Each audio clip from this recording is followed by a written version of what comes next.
Good morning, good afternoon. Welcome everybody. I can still say good morning. We've still got a few minutes. So welcome. How's everybody doing? We have had a very busy, eventful week. We were at the Maryland Sheep and Wool, so we were driving up to it this time last week. And so we are back, we are recovered. We are no longer bleeding. And everything's good. I forgot to get water. How did I forget to get water? Need to find a somewhat empty water bucket. Because this is the first time I've thrown in, a few weeks now. Gotta remember how everything's done.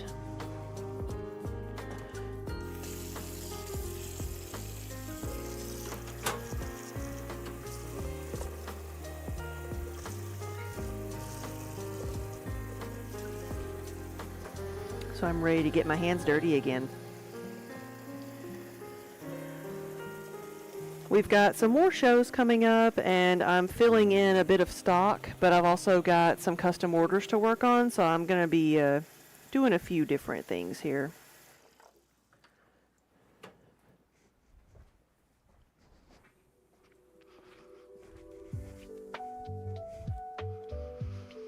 I will eventually get to the muggy part of the day, but I've got a few other things to work on first.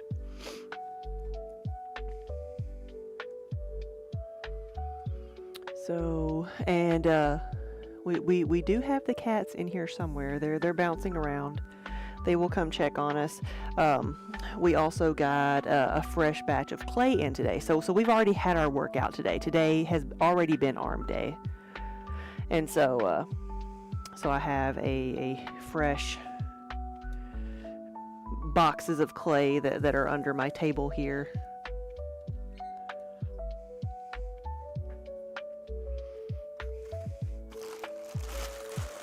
Because we were getting very, very low. Let me clean this off and get a tile over here. My first thing I'm gonna do, looks like that was a little bit of glaze. I don't want that in the clay.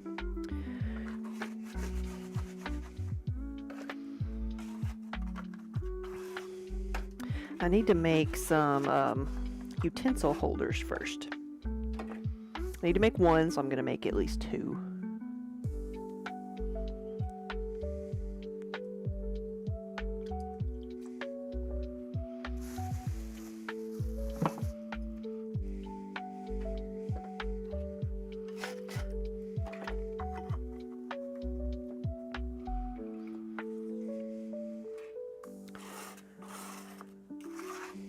And then what else am I making? I need to make some tankards and possibly some specialty yarn bowls.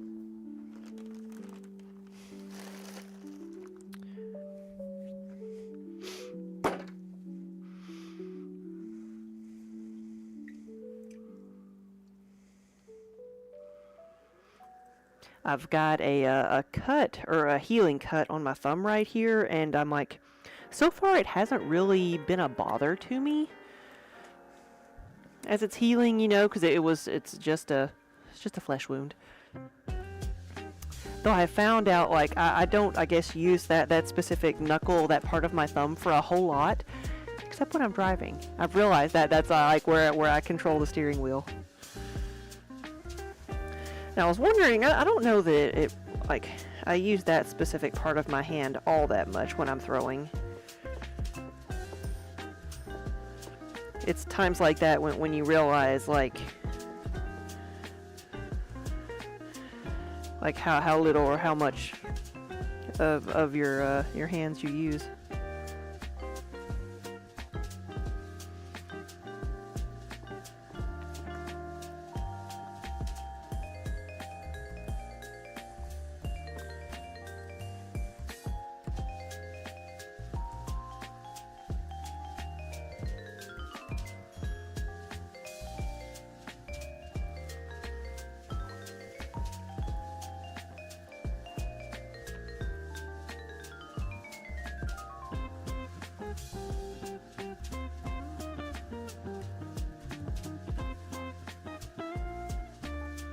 $30.89. Whoa! Thank you for the resub.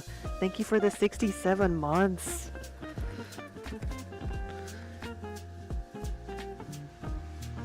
Yeah, welcome, welcome. It's been a little while since, probably been, what, at least a week since I streamed last, so we're just getting back into the groove of things.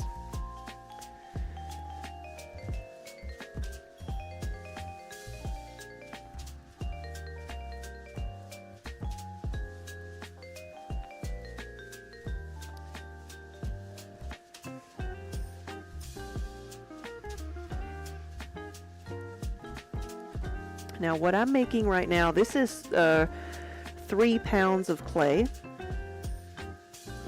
And I just need to make some cylinders. I'm making some utensil holders.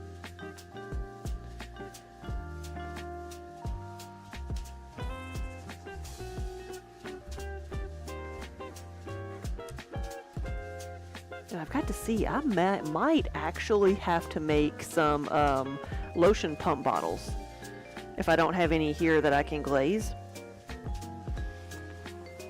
So we've taken some orders for those. It's something that I don't get a lot of custom orders for, but I am certainly not complaining.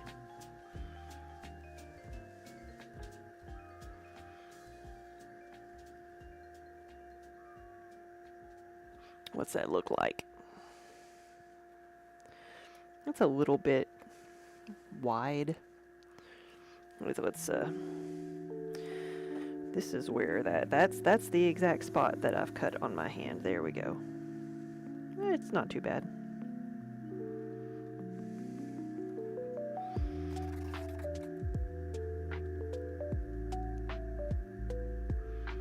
So we were at the Maryland Sheep and Wool this weekend, and it was a very good show. We were so happy. We had a good show. It was threatening rain the entire weekend, but most of the day, Saturday, was clear and sunny. So you know, we couldn't have asked for better.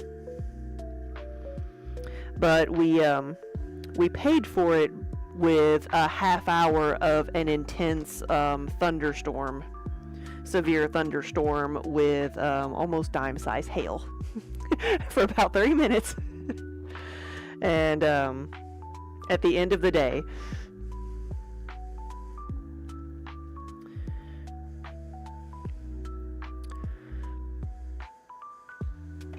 but I will take that with a good show.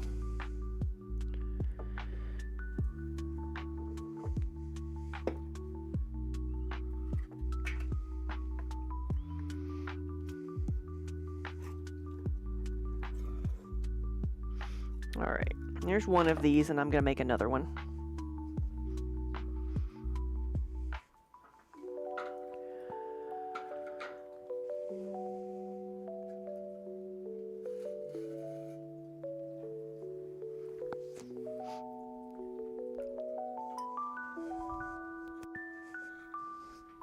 We've got another show next weekend, though it is a smaller one. It is one of the more of a local thing. It's the Kentucky Sheep and Fiber.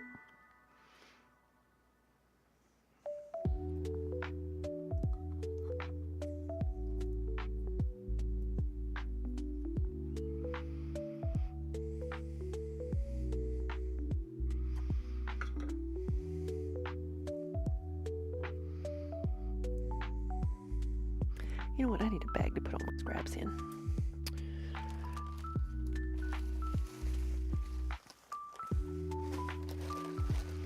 Instead of just throwing them in the water. There we go.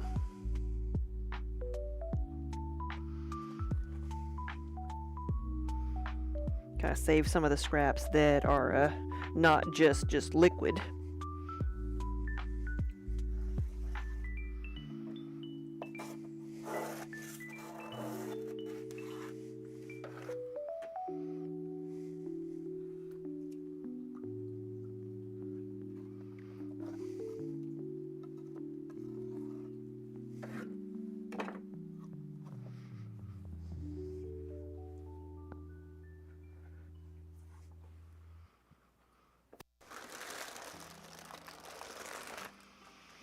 All right, let's do this one, and then I think after this maybe I'll do a tankard. I know I've got at least one 32-ounce tankard. I may pull up my list and see what else I need to make.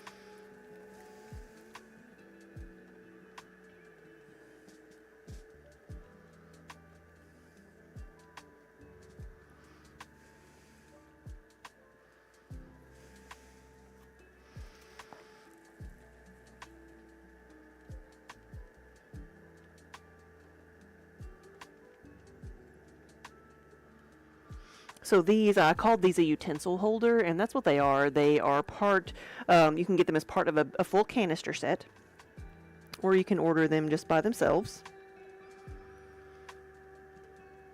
And they're used as, you know, like I said, a utensil holder. You could use them as a vase. You could, they even work well as a wine chiller with ice.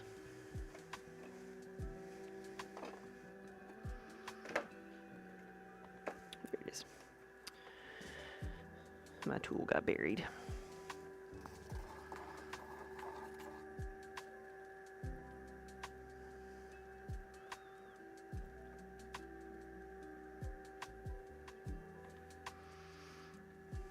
There we go.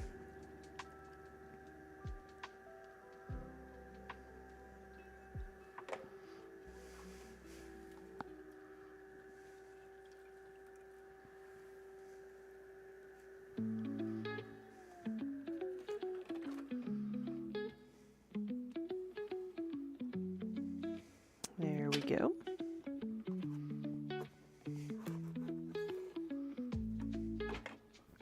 Number 2.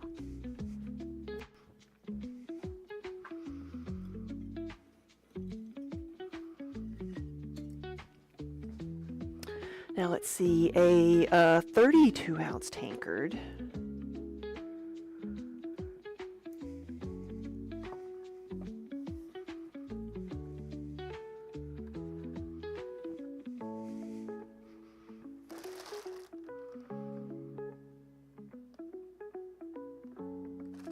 Somebody's car alarm's going off.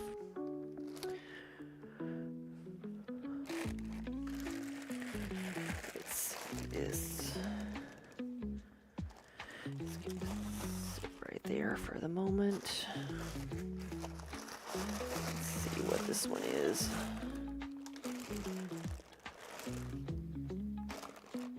Okay, that is leftover raccoon.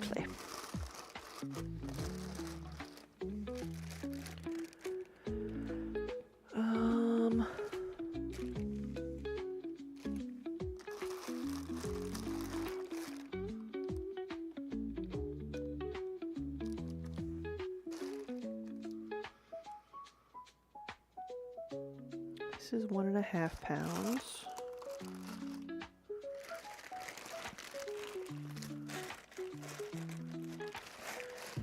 Made up all kinds of things and then didn't label them. All right, maybe the 32 ounce will have to wait. I do have some of the 24s. So I'll make some of these. Let's clean this off.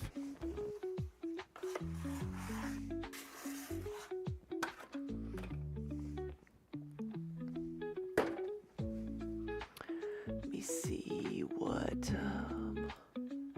Whoops, sorry. That was me. I'm just going to knock over everything.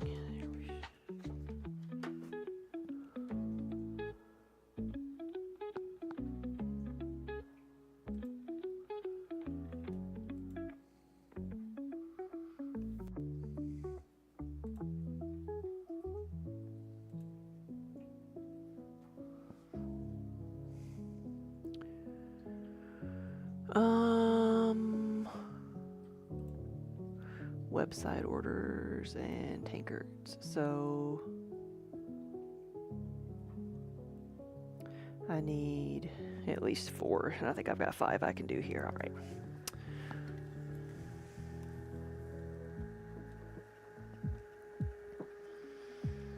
There we go.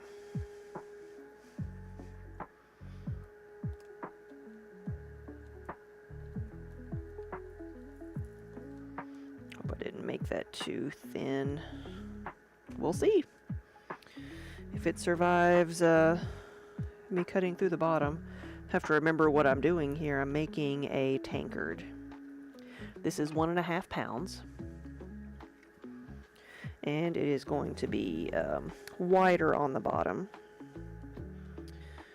I'm not sure if I'm using the correct technical terms, because like some people prefer to call them tankards versus like what is the other term? Stein or stein, but a stein is one that has a lid. So that's why I call them tankards, because they're still a larger, wider based vessel, but these don't have the attached lids like you would see on a German stein.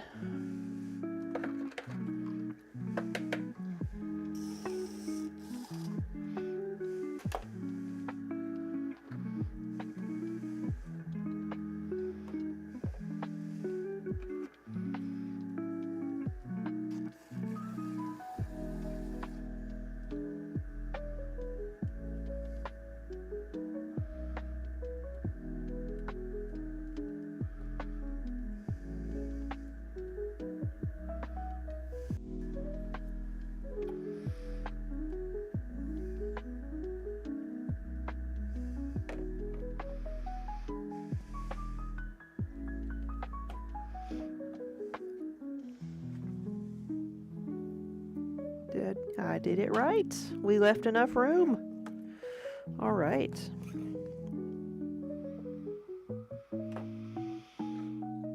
On to number 2.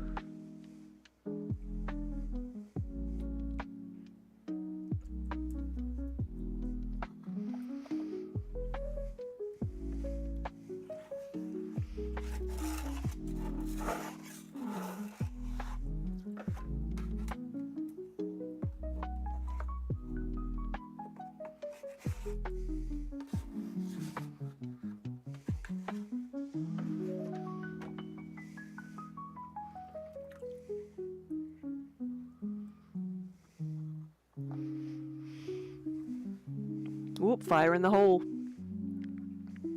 We have a quarry not too far from here. I'd probably say like it's probably like within a mile, maybe 2, but they just blasted and it rattled the pots on the walls.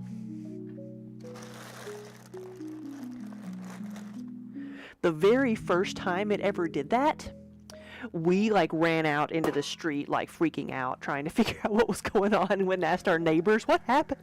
We having an earthquake? Because I had never, that's what it feels like. It feels like a mild earthquake.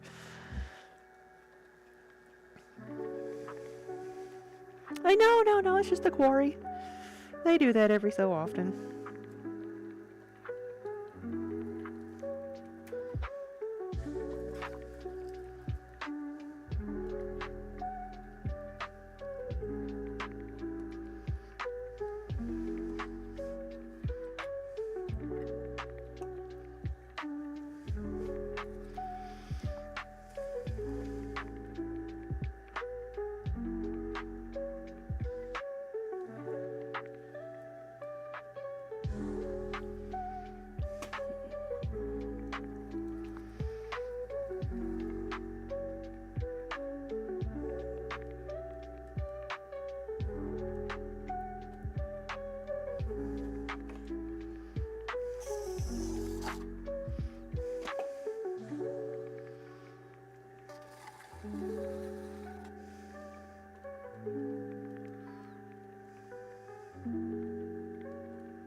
Okay, we'll do these. I got 2 more of these to do, and then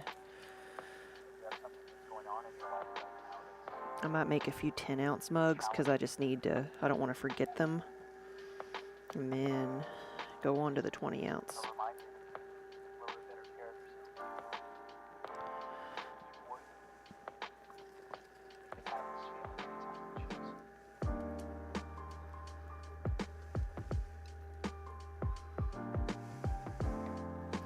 Yeah, so we've had, like, the weekend overall was a good weekend at the show. We were up in Maryland, right outside of Baltimore. It was, the weather was crazy. It was like, it almost felt like it was Florida. It was so humid and muggy up there. And, like, you never know what it's going to be. It can be, you know, the full spectrum of weather. It can be sunny and hot. It can be rainy all weekend. It can snow because it's May. And you never know what you're going to get. But we had a good dry day for setup, and we were preparing for it to be raining overnight. And as we were getting done and getting ready to leave, it was starting to look like rain, so we were gonna close everything up and get it situated and head out. And we heard that sound you never want to hear. We had a huge wind gust come up, and just like the sides of the of the tent were not like secured yet, so it just gave an almighty slap to the side of the our displays, and one of them went over. So, you know, heard that sound you never want to hear, and it went in, and the things that were still in boxes, because it was one of our big road cases that had, like, you know, probably 300 mugs in it. and it just fell over on the ground. The things that were sitting on top were like all gone, all shattered. So we lost probably like about a dozen pieces at least from that. But most everything else was okay because they were in the boxes. Most of them was okay. So it could have been a whole lot worse, but we had that to clean up. And I'm just like, told Daniel at the end, I'm like, it's not as bad as it could have been, and I'm just so glad that we were here to see this to there when it happened rather than finding it first thing in the morning. But after that, we got things secured. Actually, right after it happened, because I was there, Daniel wasn't. Let me see about cleaning this up.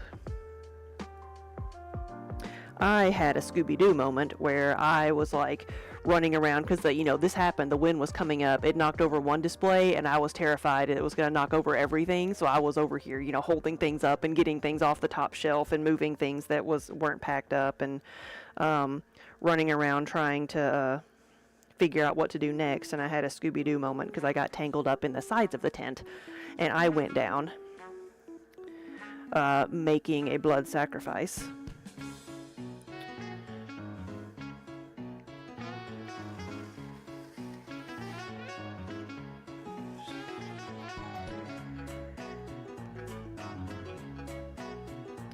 Do this, then I can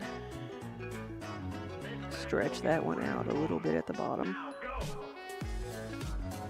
So that's why I have a cut on my hand. But good news is the blood sacrifice worked, and even though we did have some rough weather during the rest of the show, we didn't lose anything else, and we didn't have, the rough weather was only for about a half hour. So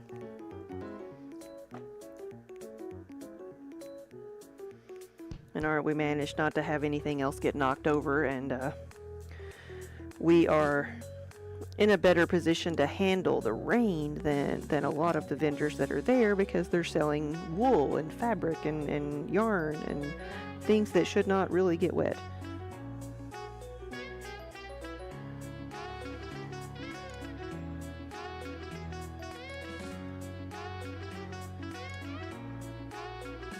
All right. It's good, it's saved. I'm done with this one.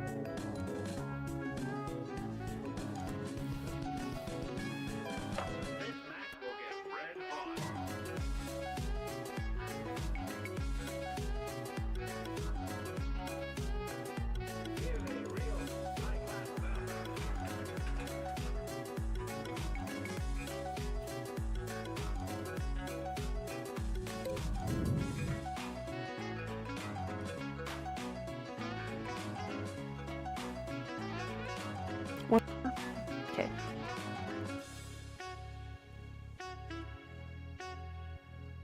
One more of this style. This is the 24-ounce tankard.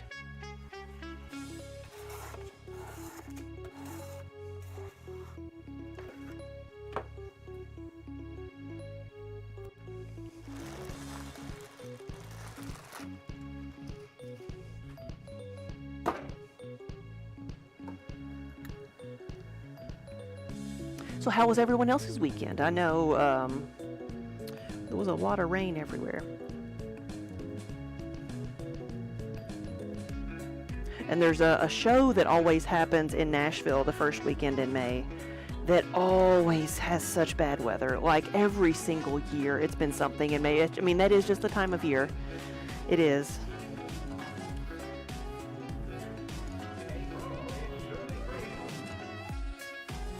That's why it's we're not as enthusiastic about doing outdoor shows as much anymore. Spook, hey, thank you for the resub. Good afternoon.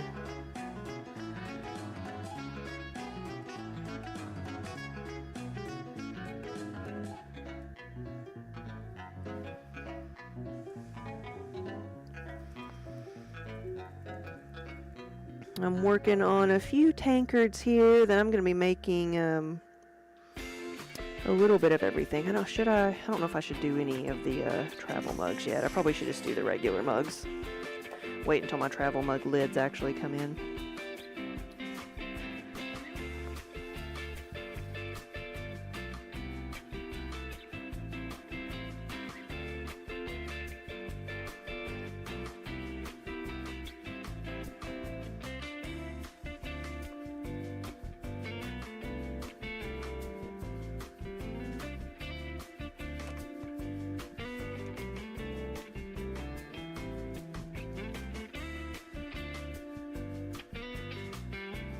Alright, so we've got these guys.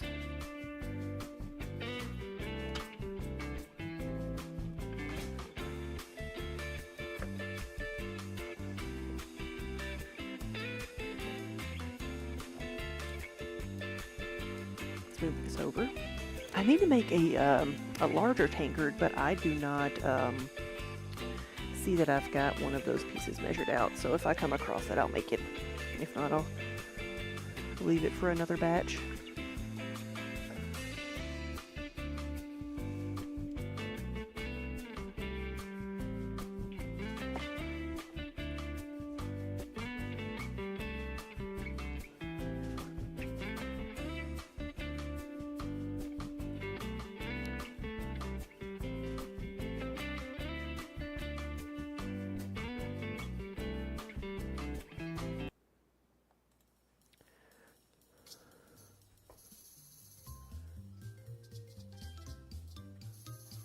Oh, there we are. Spook, you're not going to be able to stay very long today. You've got a doctor's appointment. Well, I hope everything goes well. But welcome. This is the first time I've been back online since we were at Maryland. So let's see which is which here.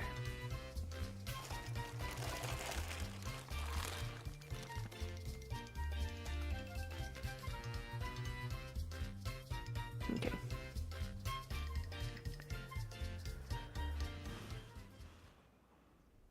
I did say I need to do some 10-ounce mugs, but I'll just leave those till last.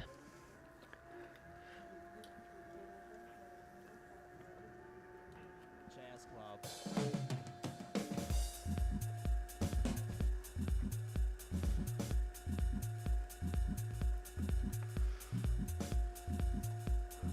This is one of the 20-ounce mugs, and while I'm thinking about it, I think I'm going to make some of the cauldron mugs because I do have like some custom orders for those.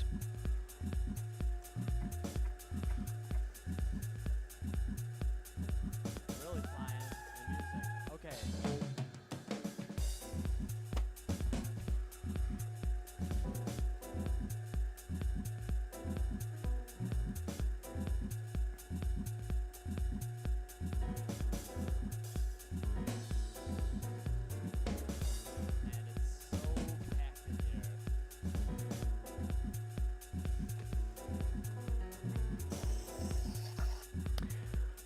Yeah, we got a lot of good responses to the cauldron mugs there and the cauldron yarn bowls.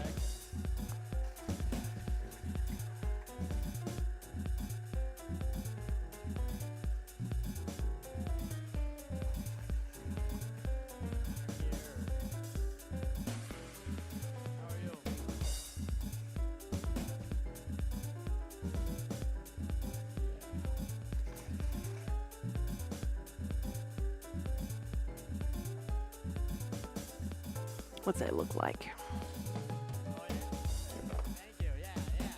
Did you went to the screening and pull my date? 60 months? That's 5. That is 5 years. So you so did you find us during the pandemic then? In 2020?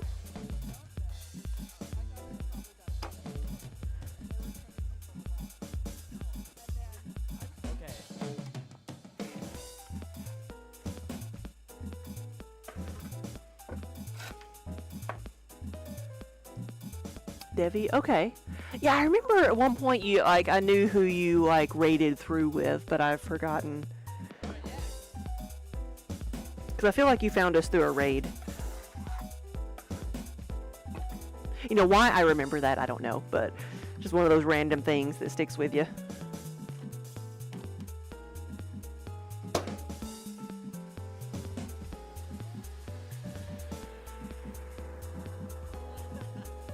Thank you. Alright, let me sneak through.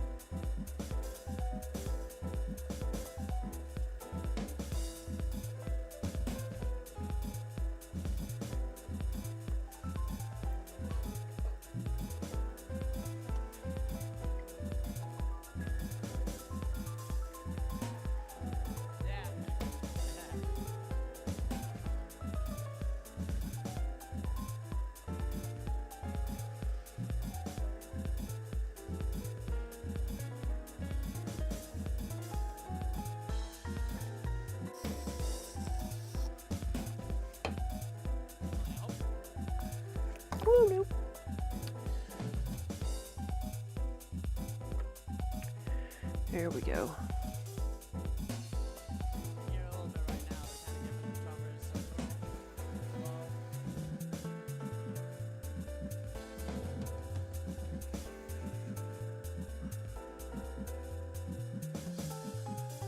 The people in it that there is right now, man.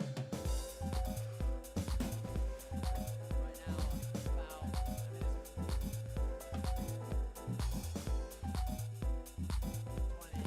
20 feet wide. Packed in there, man.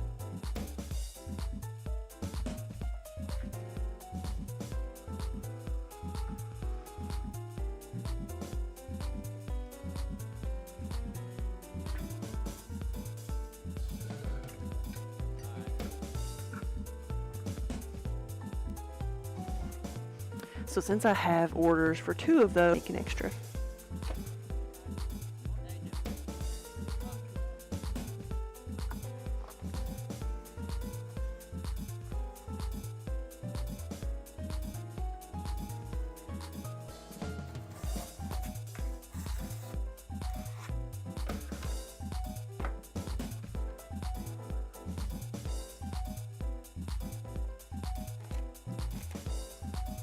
Thanks a lot. Thank you.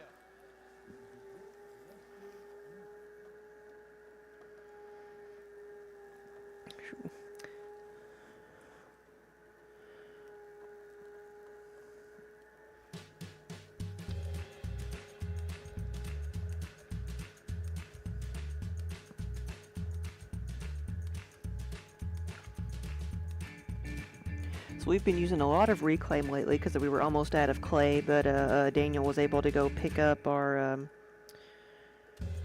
next batch of clay from Lexington. Whoops, wait, what am I making? I'm making I don't need it to be that tall. Let's see. I don't know if it's too thin now. Compress that back down so I can make a cauldron.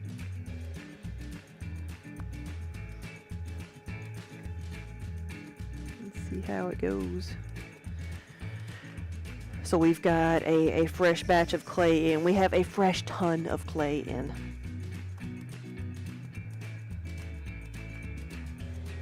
Oh, really? You originally joined Twitch because your ex-boyfriend was going to start streaming and he asked you to design his overlay. There you go. You stuck around, he did not. Yeah.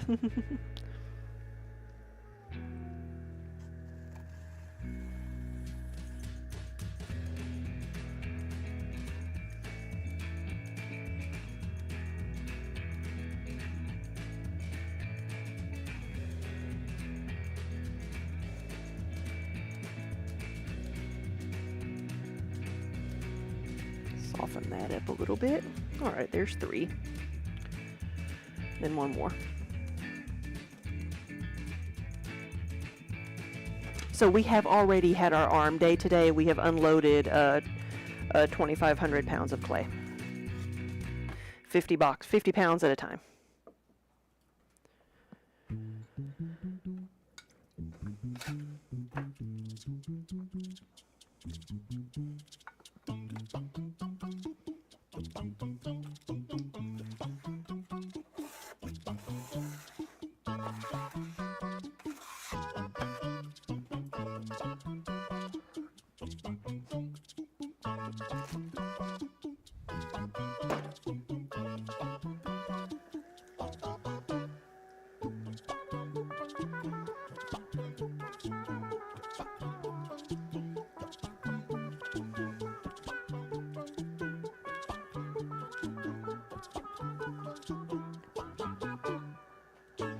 Oh, really? It sounds like Animal Crossing music.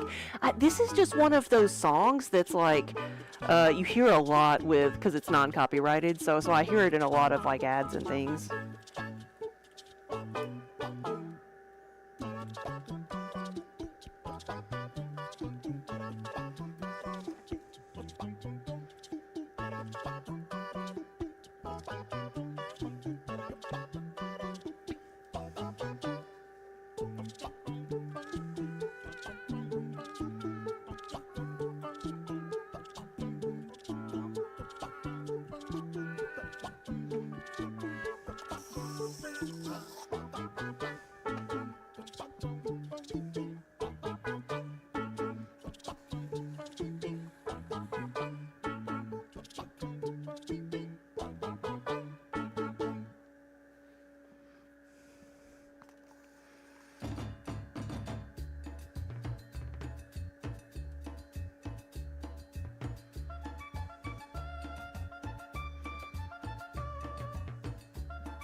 There we go.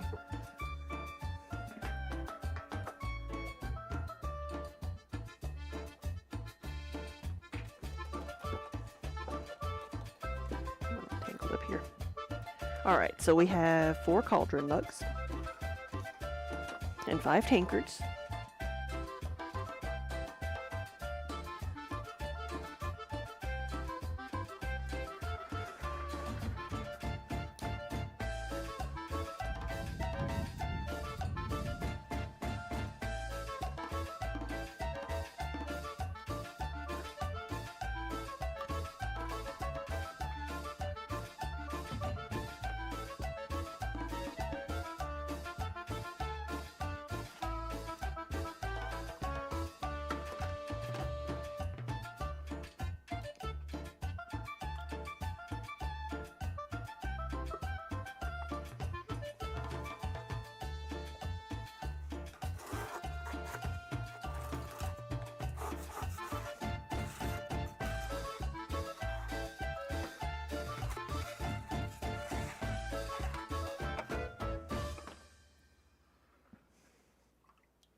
I think what I'm going to do before I forget about it is I'm going to make a couple of these 10-ounce mugs for orders.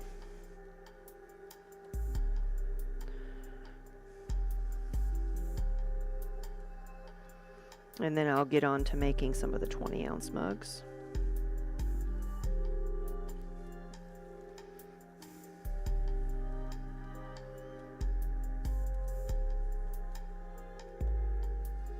Come on now, stay with me.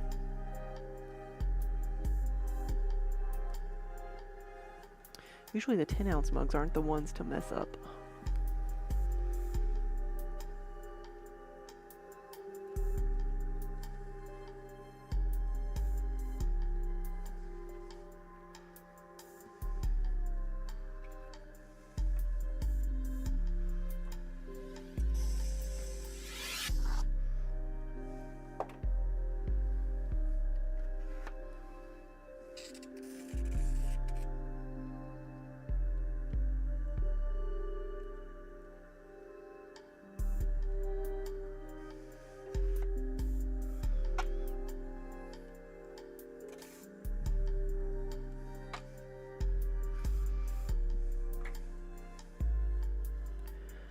Alright, so I've got this piece. Let's measure it and see how tall it is.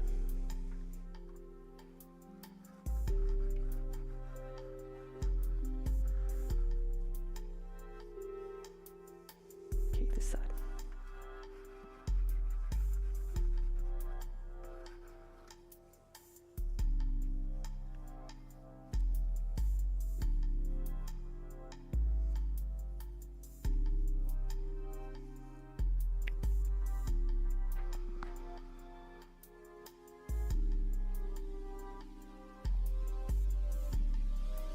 Alright, it could be a little bit taller. So let's set this. Here's my guide. Set it for a little bit taller, and I'm going to work on this. And see if I guessed right.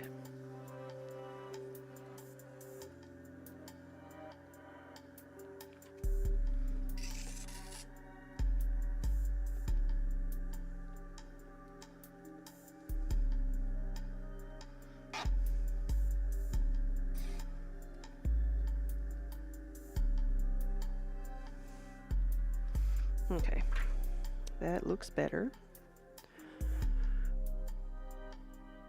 Okay, that is perfect.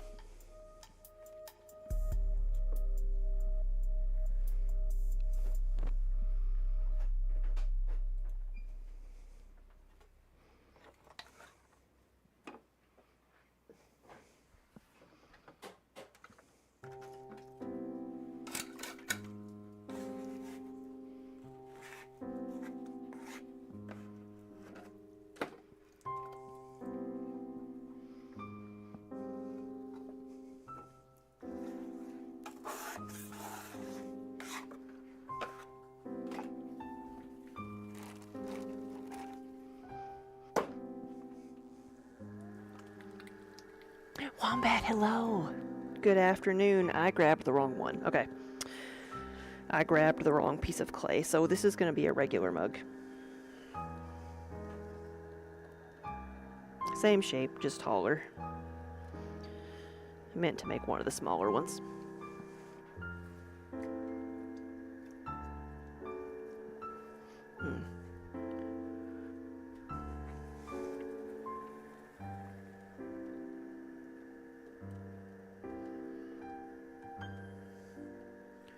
I have been getting a huge amount of spam text lately.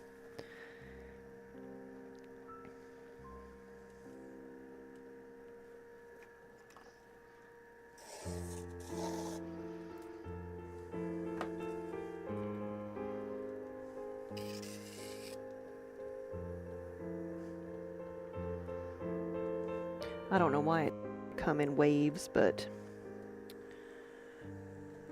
it's always along the lines of, you know, reply now or your package will not be delivered.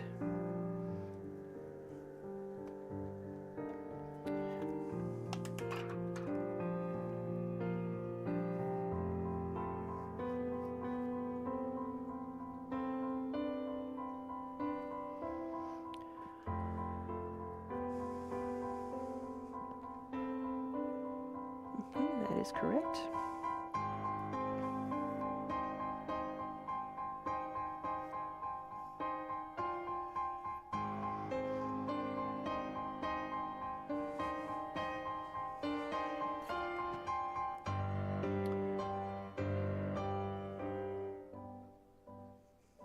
I'll just have to measure it again once I get to the these guys.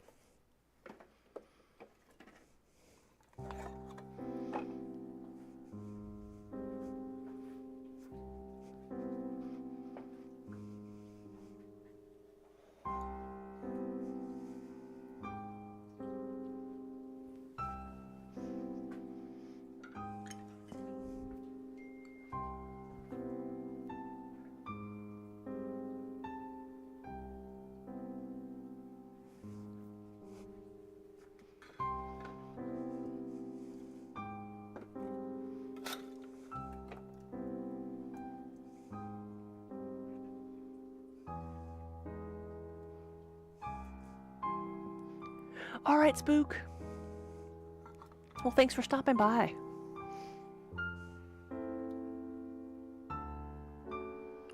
And may your appointment be quick and productive.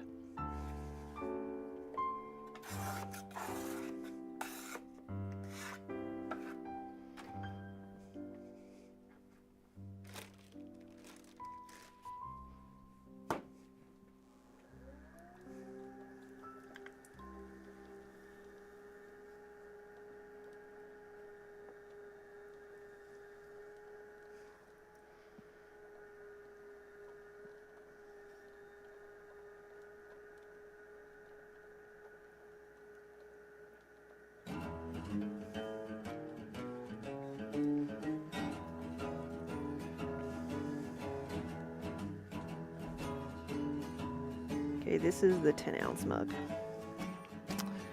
I grabbed the right size this time.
Crazy Cree, thank you for the follow.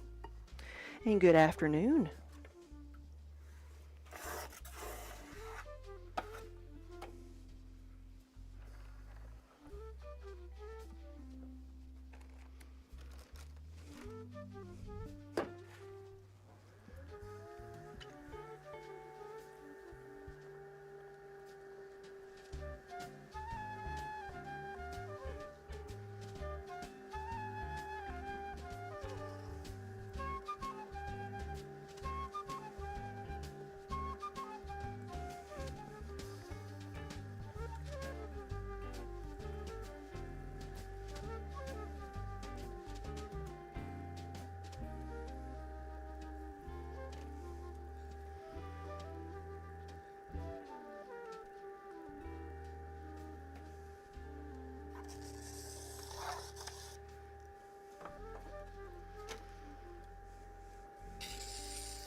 Don't forget to hydrate.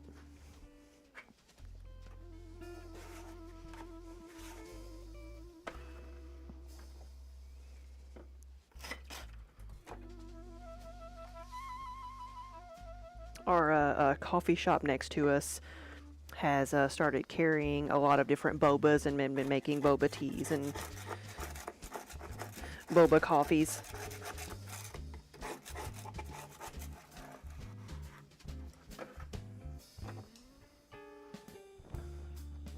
So it's been very tempting to go down and like, get one of those every day.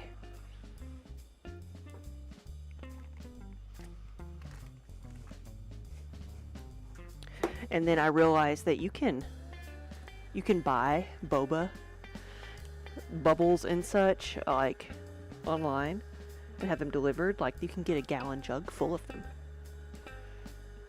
I'm afraid if I had a gallon jug of boba, I would just sit there and eat them with a spoon.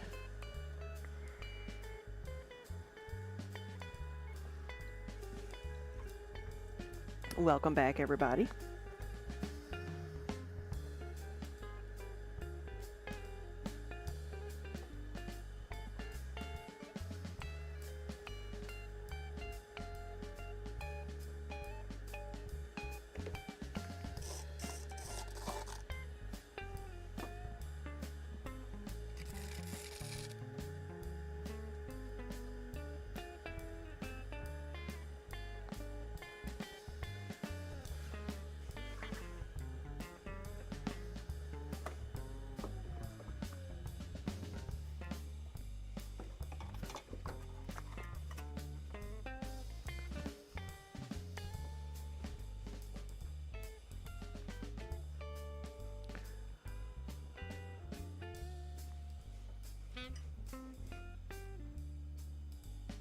Alright, so that is 5 of them.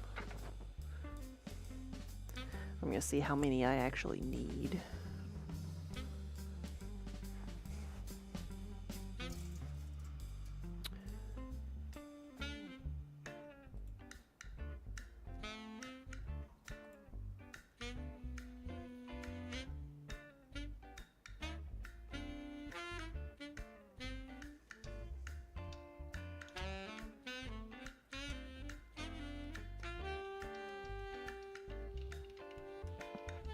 Okay, I'll go ahead and do 10 of these.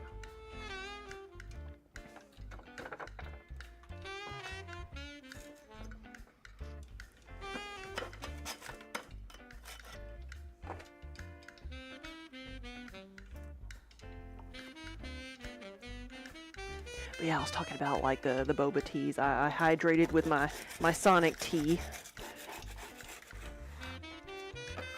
I usually go get like a unsweetened like tea with peach flavoring, just a little bit of sweetness. I know I'm in the South, but I don't really like sweet tea.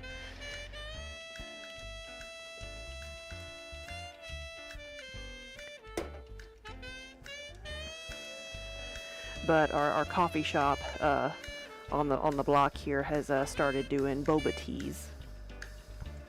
Or boba in pretty much any drink you would want, but they have a couple different flavors. They have a popping, they have one of the chewy jelly ones, and then they have got one that's a honey flavored boba, so I haven't tried that one yet.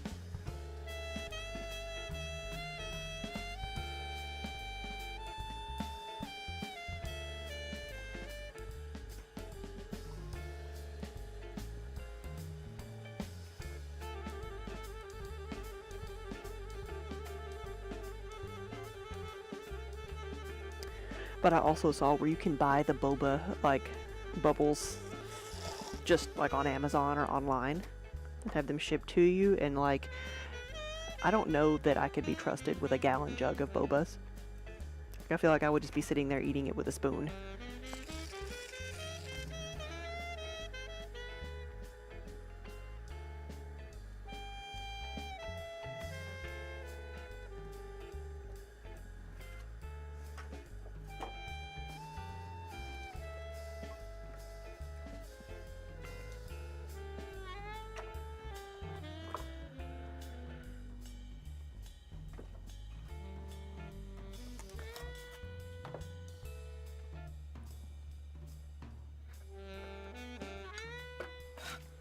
Okay, I'll do 10 of these, and then I'm gonna work on my regular 20-ounce mugs.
So yeah, whether you prefer big mugs or little mugs, we have both.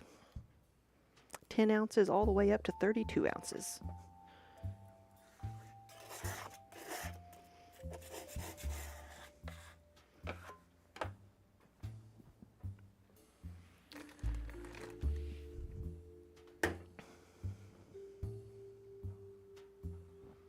Does that make 10?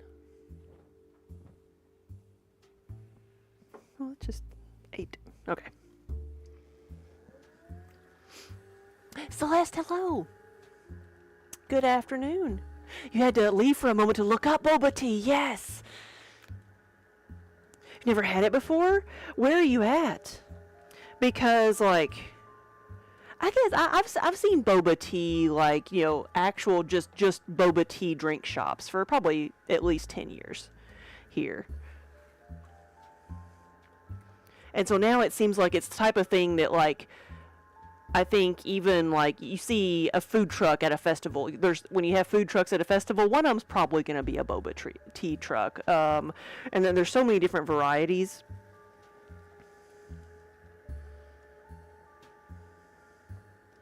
And they're just, like, fun little bursts of flavor or texture that you can, like, I like the chewy ones. They're like, think of it like a gummy worm or a gummy bear. Different flavors in the bottom of your drink.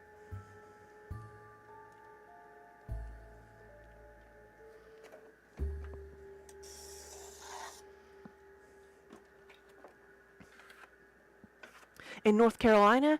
Yeah, you should look it up. So, we're not going to the coast. I forget how far away everything is, but we're going to be in Asheville, North Carolina in October. Because we signed up to do a show in Asheville. It's called SAF, the Southeastern Animal Fiber Fair, and it is at the fairgrounds there.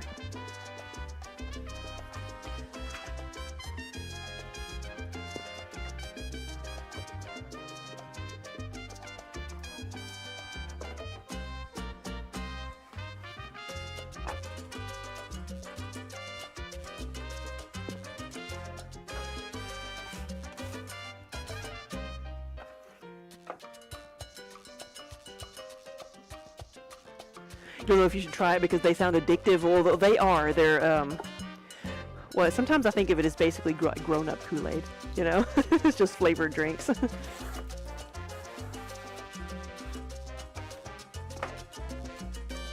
Like, is there really any tea in there with all that sugar? Maybe, or coffee, but I can't say much. That's how I drink my coffee, with mostly cream and sugar.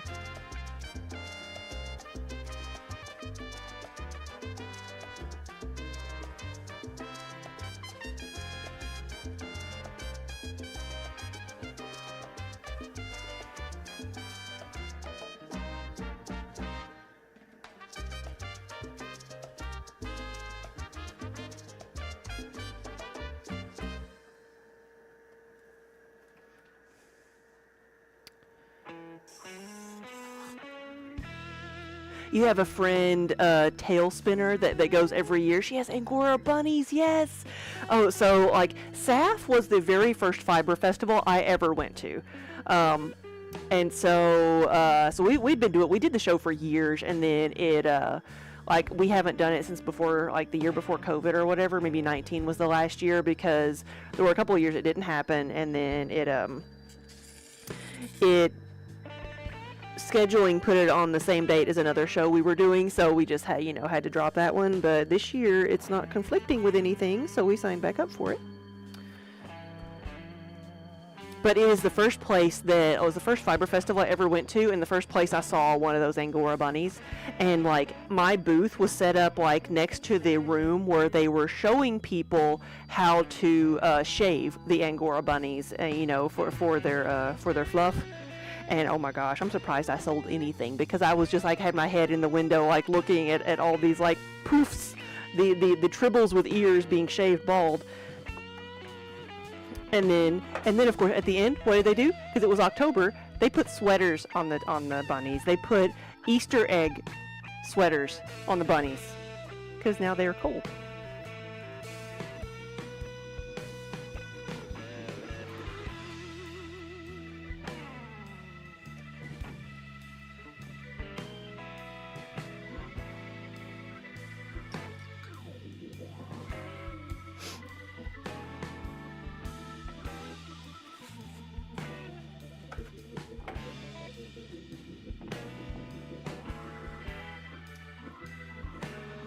We even had someone try to trade me a baby bunny for some pottery at one of these shows. And while on one hand it was kind of tempting, on the other hand I have 8 cats, so that probably would not bode well for the bunny, though it probably would be hilarious if the bunny was the aggressive one and went chased around the 8 cats. Tribbles with ears, they are, aren't they though?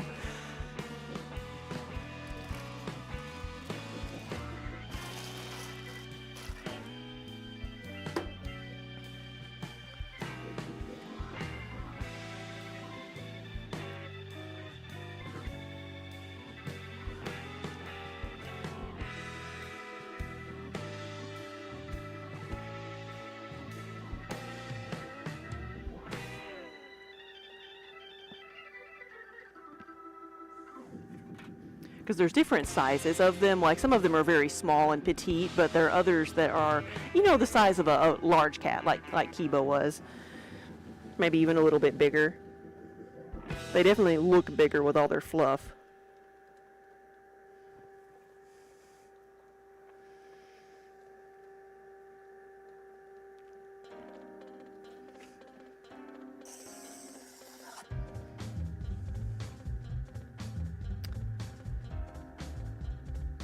You're busy. You're wrestling 3-month-old baby goats. They're fun, but they are Houdini escape artists. Yes.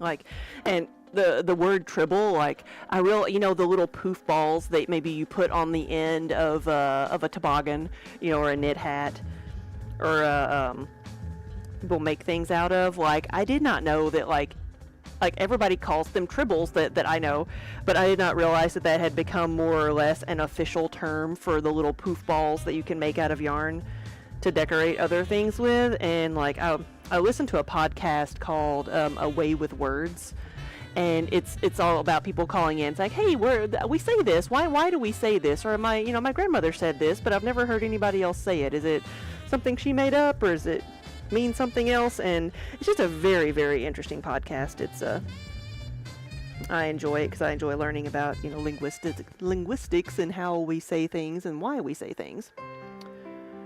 Chaotic Kitten, hello, good afternoon. But one of the questions, somebody called in and they were like, the word tribble, why do we call the little poofs that we use when we're knitting and crocheting, why do we call them tribbles? I'm like, really? I'm like, I know this one. I know one. I can raise my hand.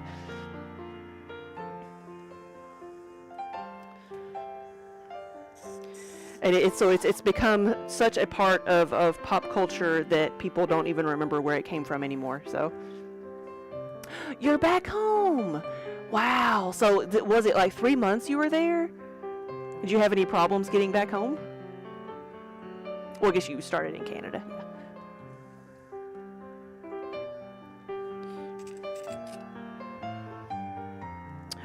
So was it everything you thought it would be?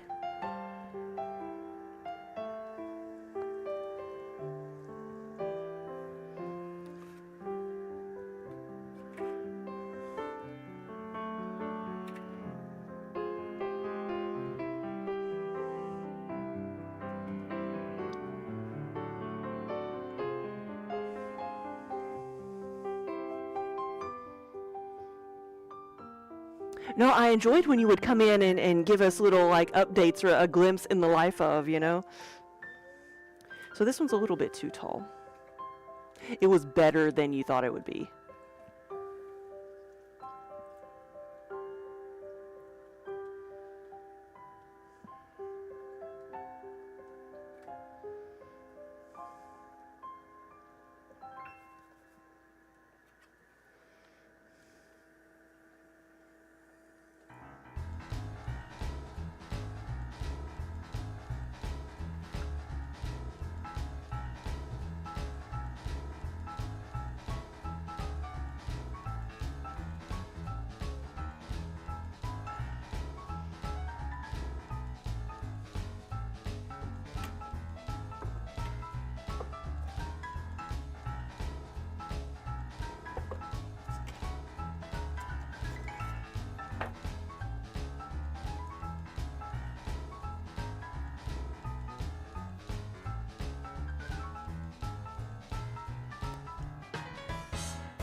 Did I adjust? I didn't adjust it. I didn't adjust my guide. Oh well, we'll just measure the next one.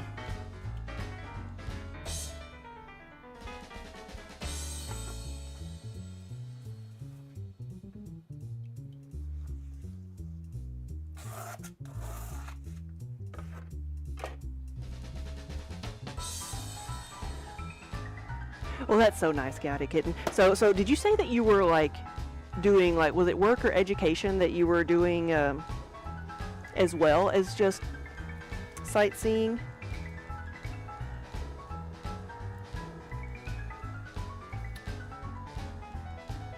We gonna focus?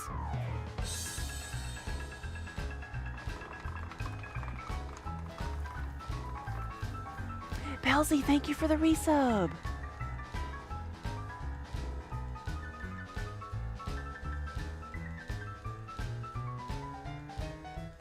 You wanted to do some volunteer work, but ended up just touring the whole time. Well, there you go.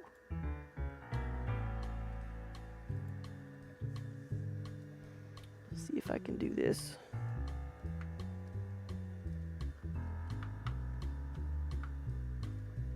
Nope.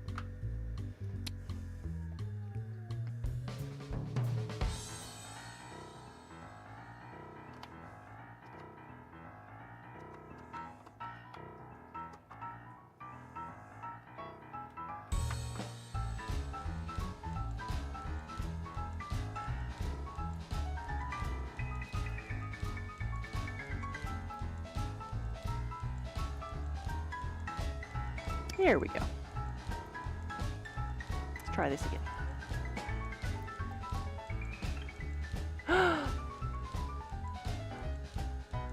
Oh, Belzy, no! The mug you got was broken by your cat after only one use. Was that the travel mug?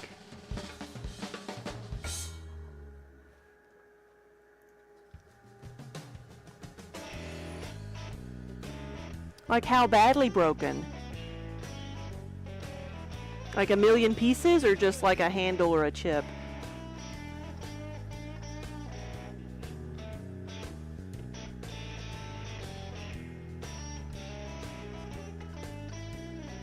Come on now.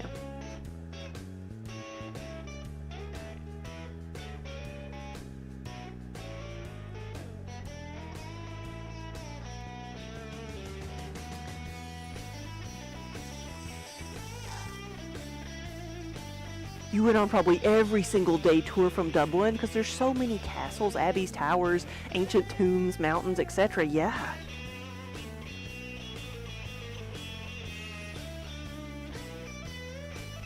Heat Tender, thank you. Say it's impressive because the mugs are built like tanks. Thank you. Yeah, but sometimes just has to hit it just right. They do not win fights with the floor or apparently cats.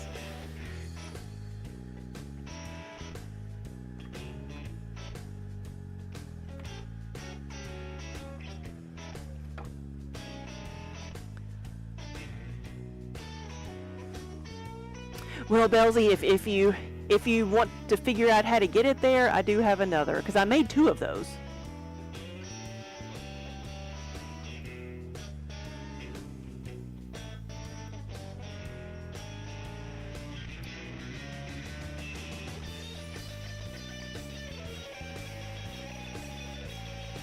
Oh, it went fly. Yeah, off the counter onto the tile.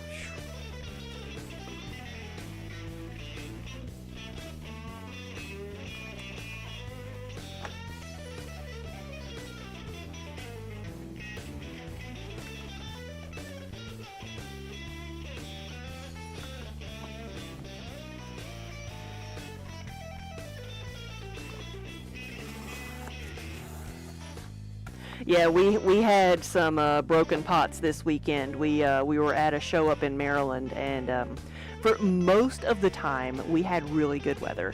Like we thought it was going to rain the entire weekend, but it ended up just having some light rain on Sunday. But we had wind gusts that took some things out. That's like we can handle rain, but we can't always handle that wind. So we had one of our displays got knocked over while we were setting up, and so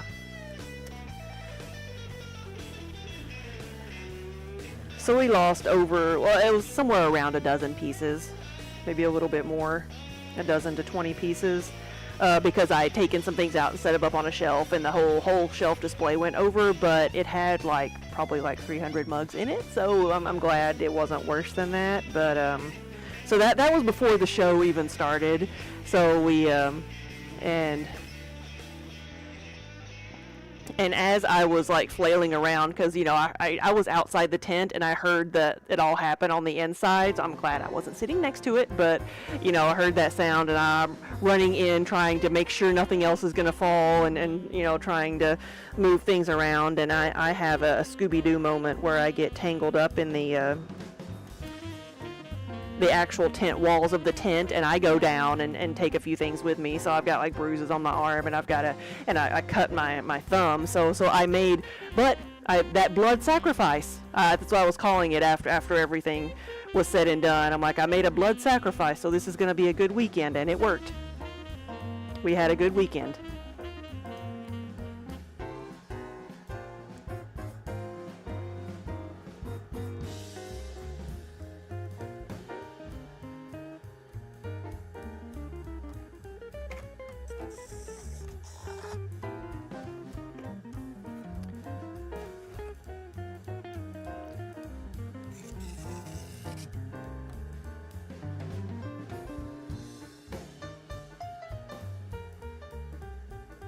Yeah, like we jokingly say sometimes, because when we're setting up, like almost every show, there's going to be something that maybe like is lost in the trip. We usually don't have a lot of stuff like that happen, but while we're opening up cases and unpacking, there's something's usually going to happen, like something gets dropped or gets moved around or is broken during transit. So we always say that that's our sacrifice for good luck, and so this time we sacrificed quite a bit, but we had but Saturday we had great weather. People came out. It was good, but at towards the end of the day we had like a thunderstorm pop up, and that was like scary wind gusts. We actually got hail. So if anybody had been following the Maryland sheep and wool, there's tons of videos of the hail. For about a half hour, we had this intense storm, and it looked like we had poured out ice around our tent.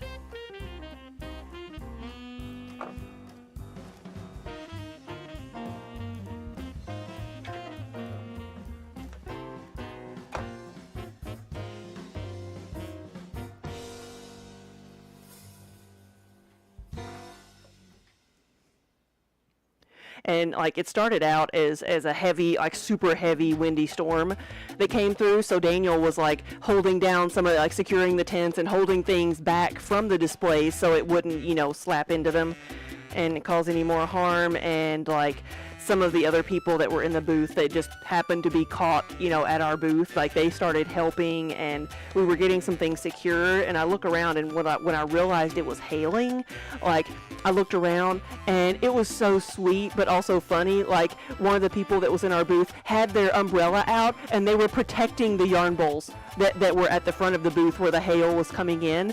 They were guarding the pottery with their umbrellas, and that was like I said, so incredibly sweet and also, funny at the same time.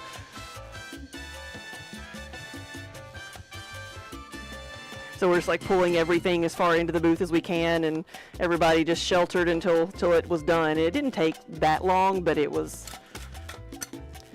And our stuff, we were worried about the hail a little bit. At least our stuff could get wet. We were at a fiber festival, so there was a lot of stuff that just ended up being a muddy mess.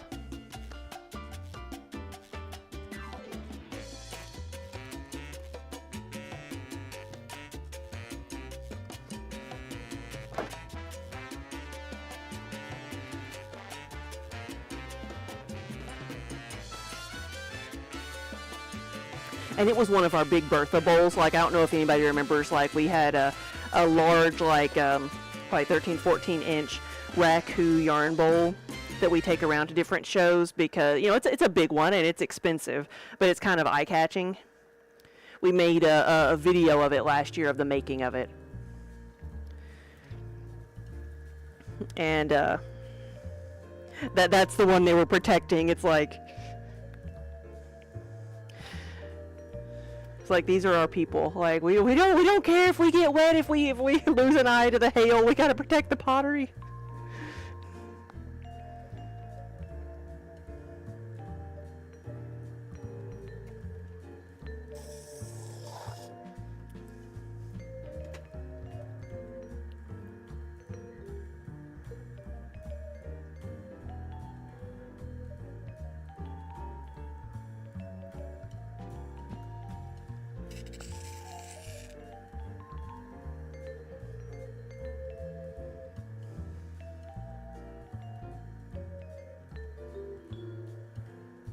Blue, hello, yes.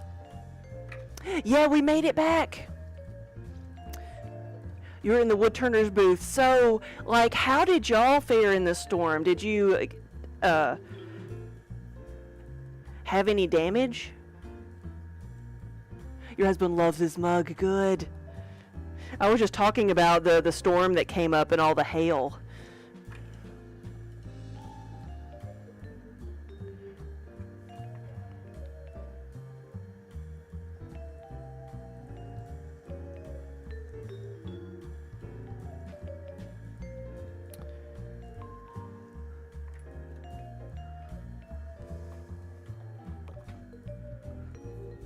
Whoa, no. So I didn't. I started like cutting this off before my hand had completely touched the ground, touched the wheel. So it cut it up a little bit. But I'm gonna. There we go. That should be good. I may do this one more time. I'm gonna compress this back down again because I cut through the bottom of it. No damage, but everything just got wet. Yeah, it's like our stuff can handle getting wet. It was the wind we were worried about. Now, I will say, like, we managed to get out relatively unscathed from all the hail and stuff, but our neighbors, who were also pottery, they lost 2 full shelves during that storm. So that it was like, we got lucky, they did not.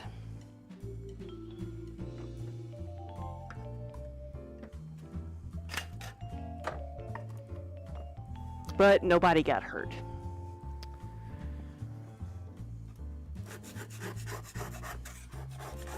And that's a good thing, because when you got flying shards of pots going around, like, it's very easy to get cut, or, you know, they don't feel that great when they fall on you either.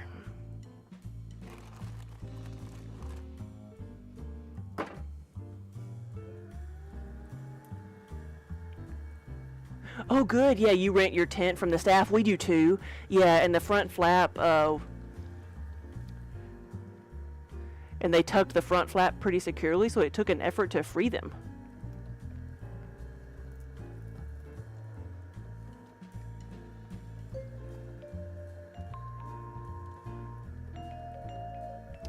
Yeah, no, with like the stakes they put in the ground, like if it had been something we set up ourselves, like we bring weights when we have to set up a tent, but we don't have the type of stakes that it takes a sledgehammer to drive in.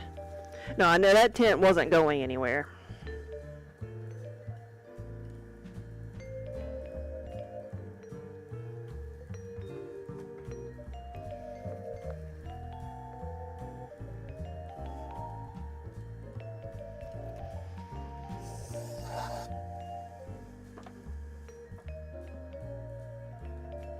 Hyper Bunny, hello.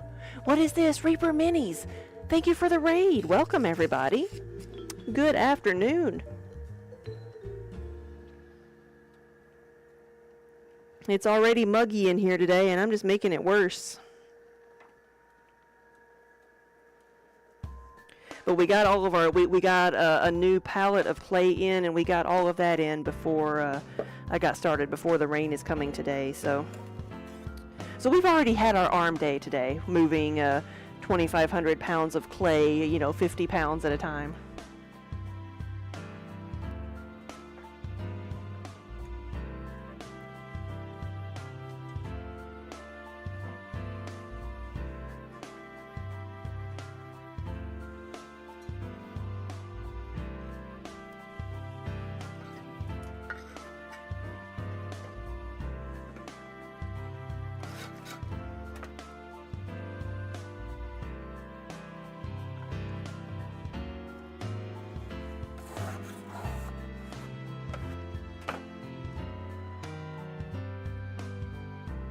Oh, you were able, you had to get help. You got help from some good Samaritans walking by to get them free and close up the tent. Wow. Yeah, it was like every day when we came in, like someone had opened our tent. We did not expect that, but I guess that was maybe part of what the tent people do, is they would come and like properly open and tuck away the tent flaps every night, but so they probably got mad at us because we were like because we moved the sides so that we could have the front open.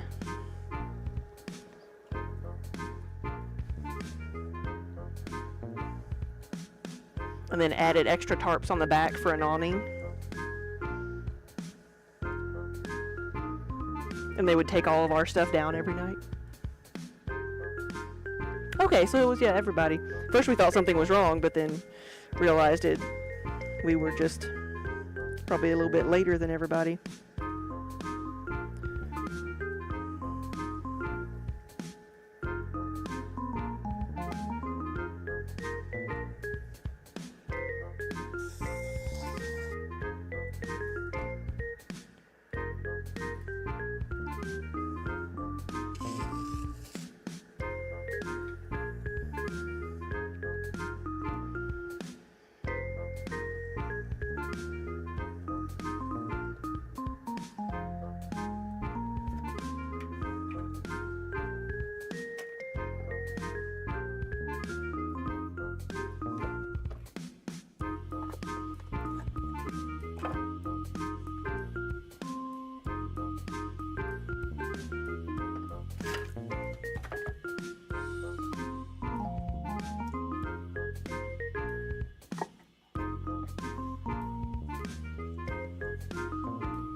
So I'd like to do at least 50 of these, the 20-ounce mugs. Oh, kitten, no, you found a stuffed sea otter at the in the medieval museum gift shop. You just had to have him. Aw, Rialto is what you named him.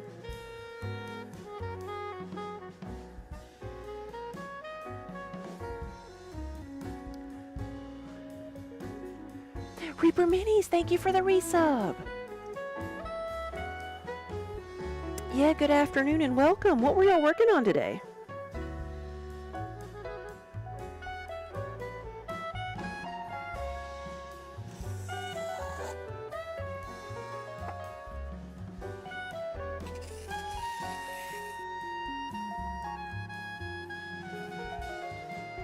Now, Reaper Minis, if you're still here, like, do y'all have a presence at Origins or Gen Con? I could not remember.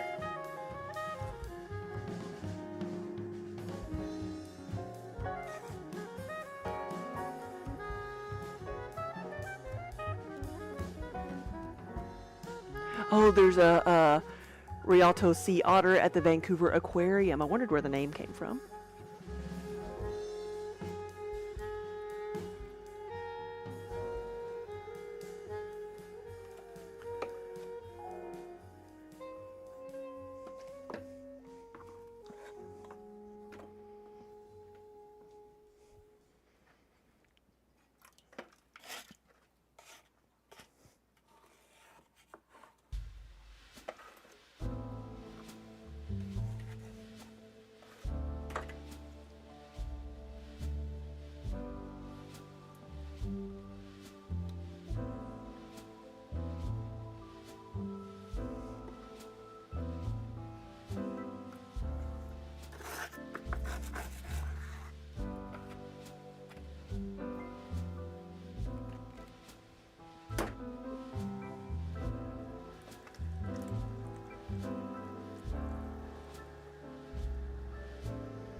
He's got little Velcro paws, yes, and he's holding a rock.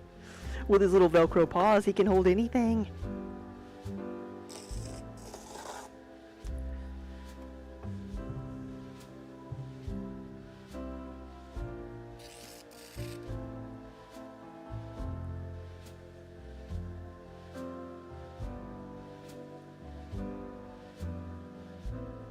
Come on, focus.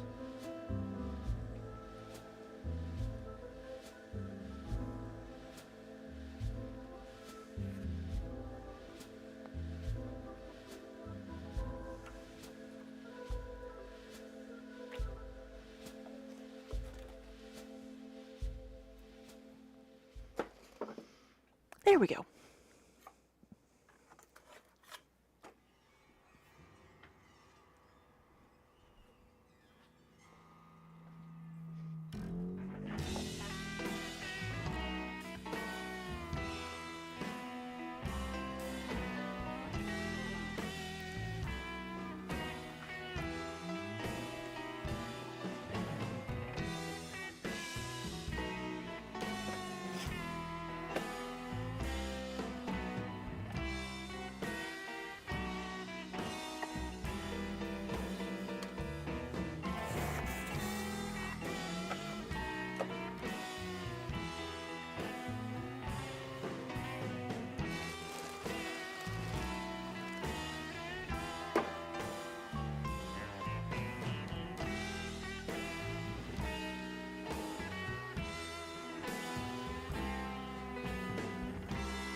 Where's the supervisors? They pop their head in every once in a while, but I think it must be nap time. They've had a busy day outside chasing birds because we were loading in our clay this morning, and so we had the back door open and they were running around like crazy. And once again, we proved that Mir cannot be left outside unattended because our neighbors came in who were right next door to a CPA's office, and our neighbor came in saying that he had tried to follow them inside the other day. Or no, she said he came inside. He followed them. There was no trying. He just came in and you know, wanted to hang out.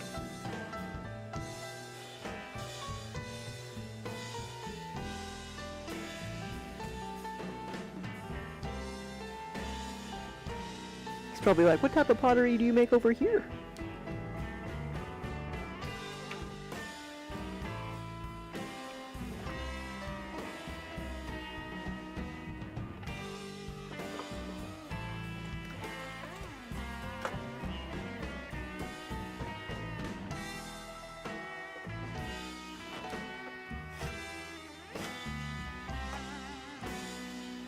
He's a very social kitty. He is so chill and laid back. He doesn't care about anything. Other cats, dog. Well, I can't say other cats. He's okay with dogs. He just loves everybody.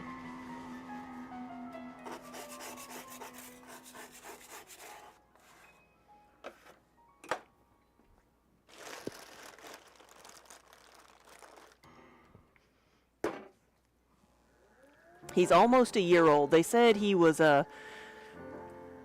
born sometime in June. He was a barn cat.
Emily, hello. Yeah, good afternoon, everybody. We are making it even more muggy in here. We've actually made several forms. We've got like tankards, we've got the cauldron mugs, 10 ounce and 20 ounce mugs.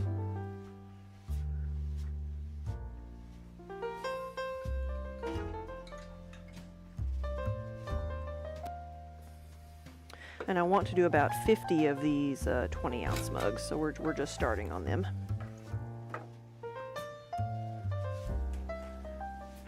So thank goodness for us, because now you can zen out and watch. Yeah. Sit back, relax.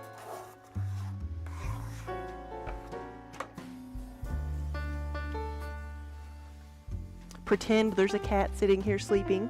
That's the best we've got today.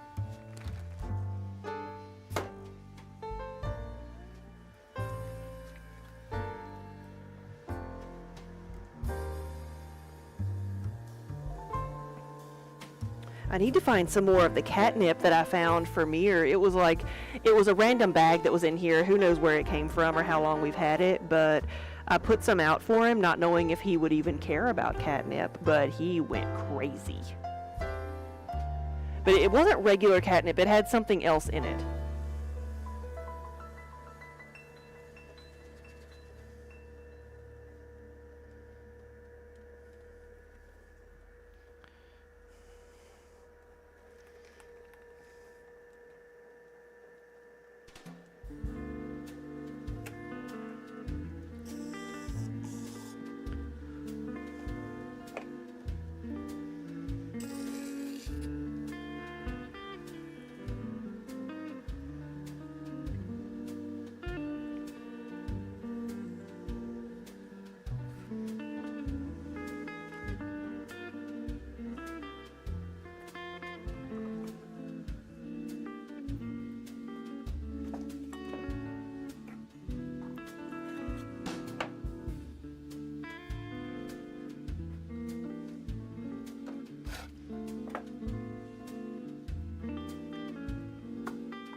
He's a catnip fiend, yes.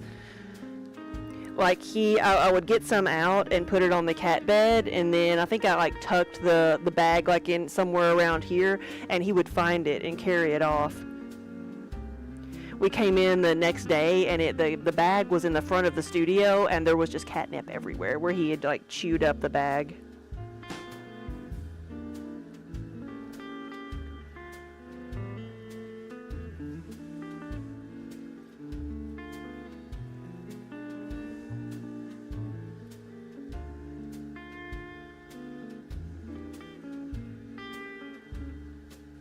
And so my employee, she's gonna she's gonna plant some catnip in her garden and bring it in for the cats.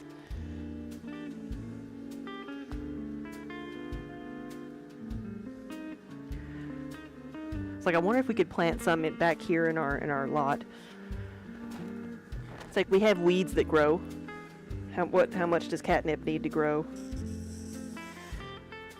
As if we don't have problems with attracting every stray cat, you know, in the neighborhood already.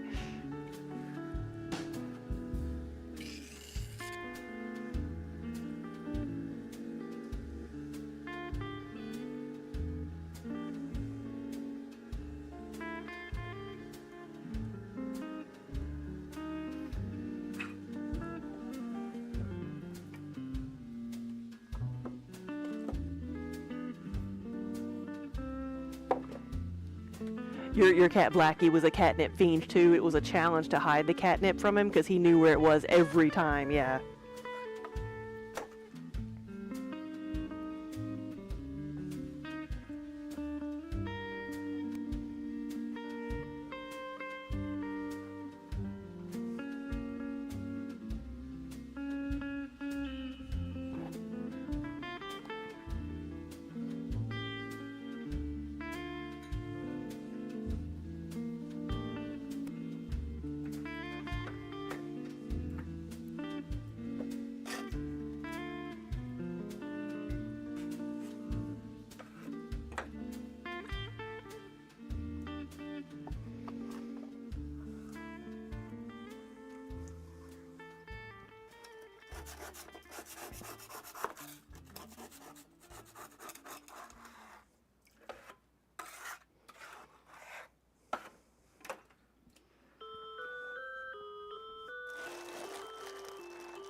You made the mistake of leaving the container on the counter one time and he chewed the lid off.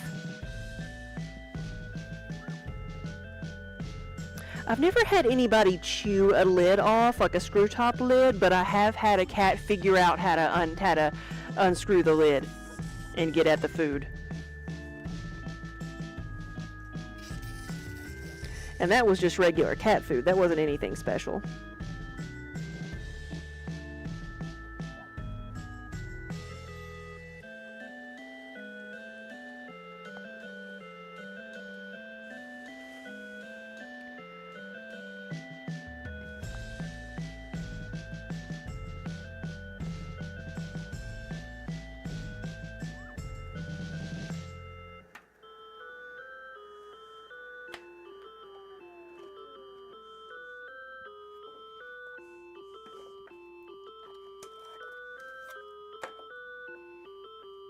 Yeah, that's what Mir does. He eats it. And that's like, I've seen some cats just roll in it or, you know, just sniff it or whatever, but he actually sits there and tries to eat it.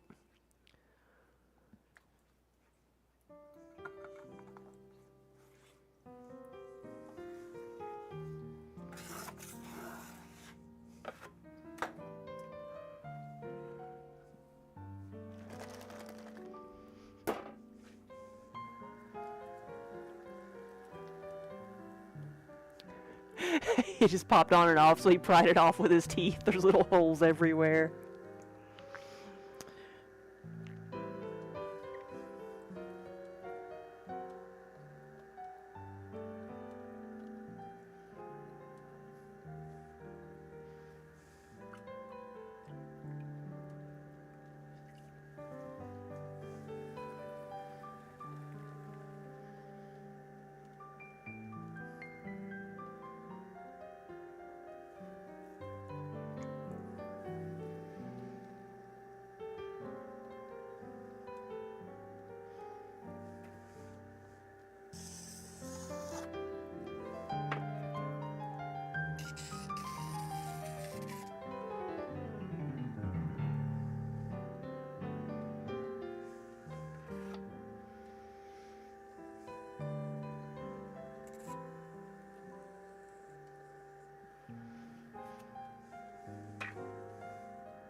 Couple of air bubbles there. Did you see them?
Whoops.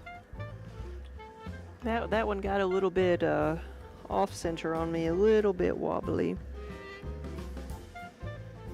What I should do is turn down the speed of the wheel, but we're almost there. There we go, I'll turn it down a bit.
Oops, tiles.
Whoops.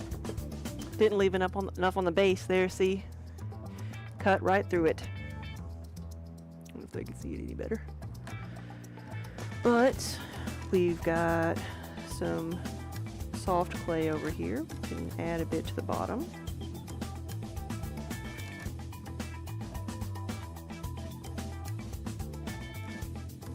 Cut under it again.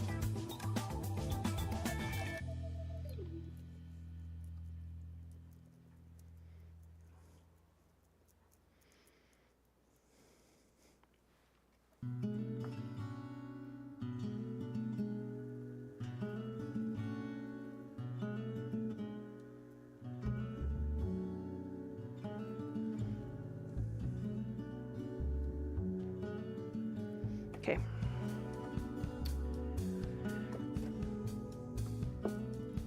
Much better. Much better.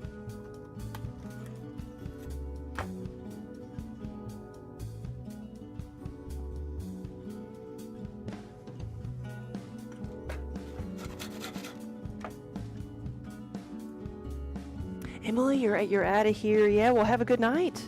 Thanks for stopping by.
True. This one wants to be a pitcher. Just caught that little bit right there.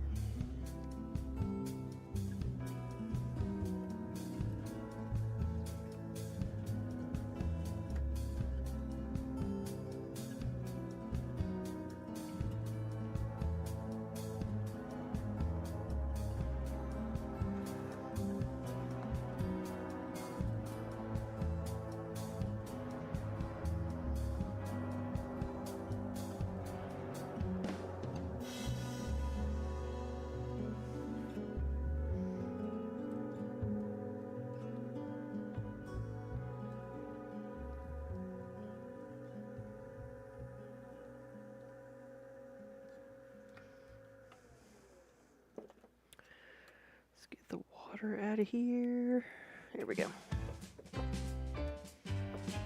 Let's see what that looks like. I think it'll be okay.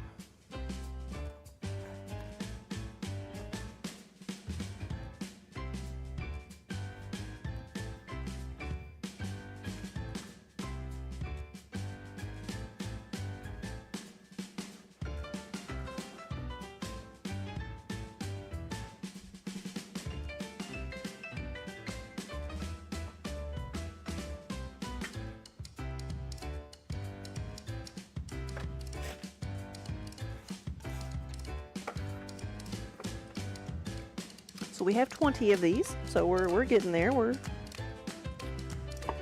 a portion of the way done.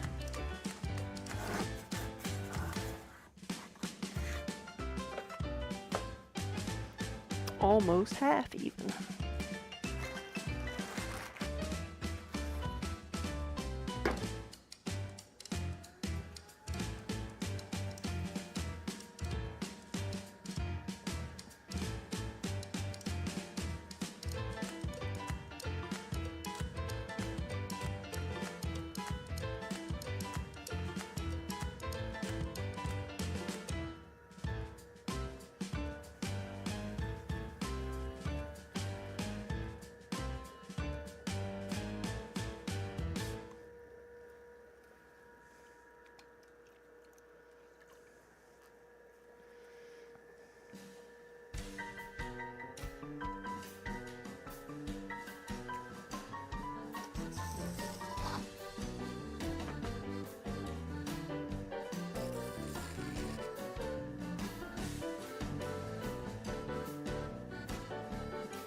No, you didn't, kitten. You said you found a place to play your Magic deck in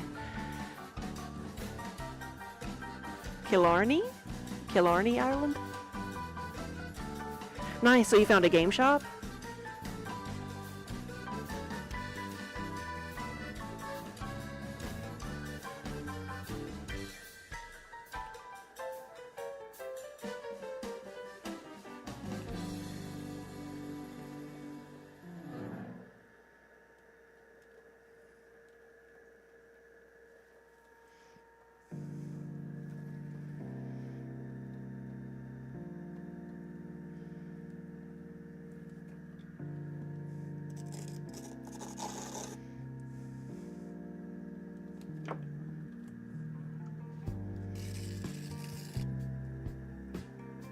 So what did they think of you at the game shop of you bringing your Magic cards with you on vacation?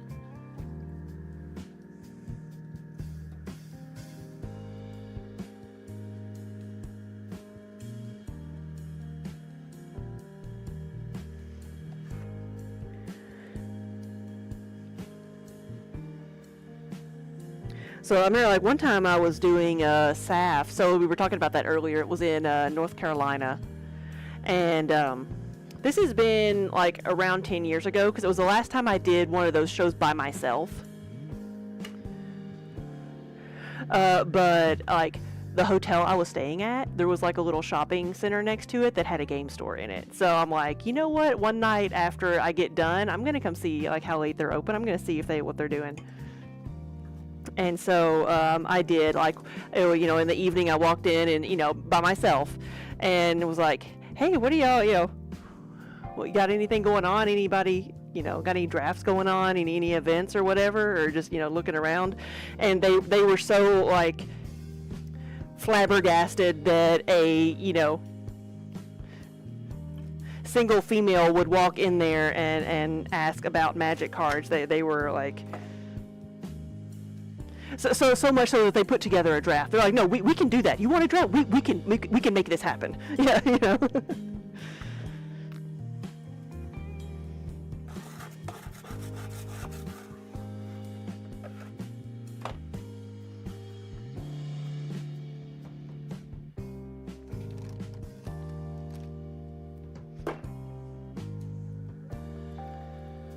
Oh, your deck is old school, and one guy had some serious nostalgia looking at the cards. Nice.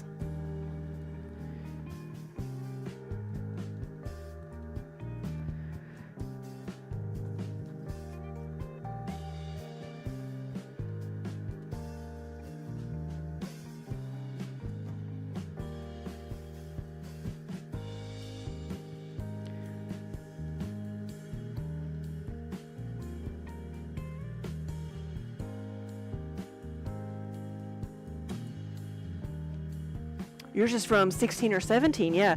Was that? I think that was like right before I got back into it. That was the years that I did not play.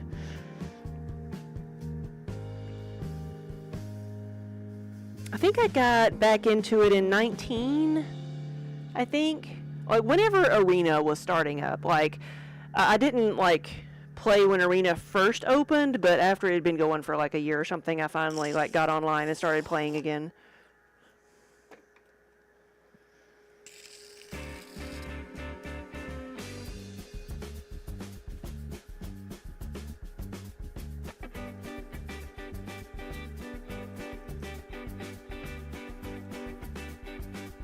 The cards we have are just from such a different era now that I don't even know if I'd be allowed to play my cards anymore in some of the original decks we had.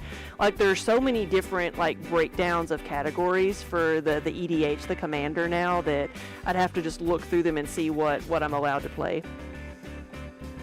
Or that won't annoy anybody.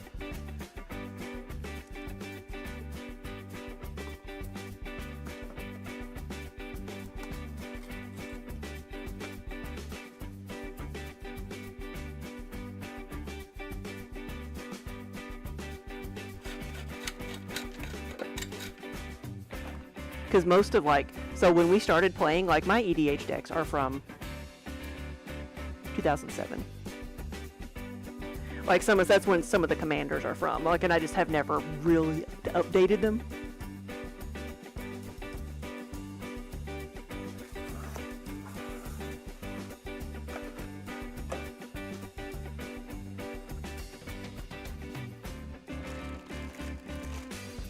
So I probably should.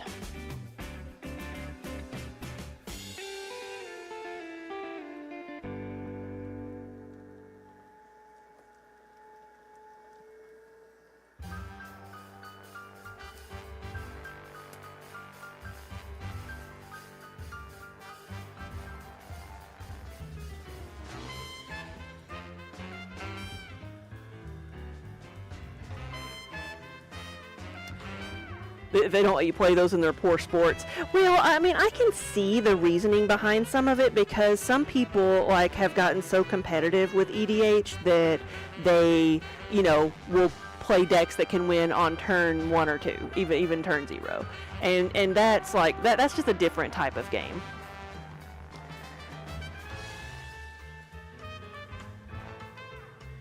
And so if someone sees you pull out like some expensive cards or a dual land, they may think that it's, just an overpowered deck. And I see, like, it's why some people play with so many proxies now, because some of the older cards, are just unattainable if you're just getting into it.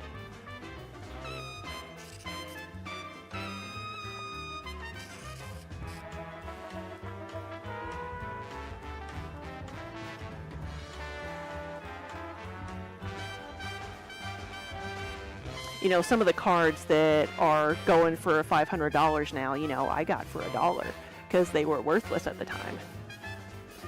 Or at most, the dual lands were $25, which is still a lot to pay for a piece of cardboard. But, compared to the, $1,000 they're going for now, they were attainable. So I understand there being different, like, levels and categories, casual versus, like, super competitive, and then somewhere in the middle is where I probably am.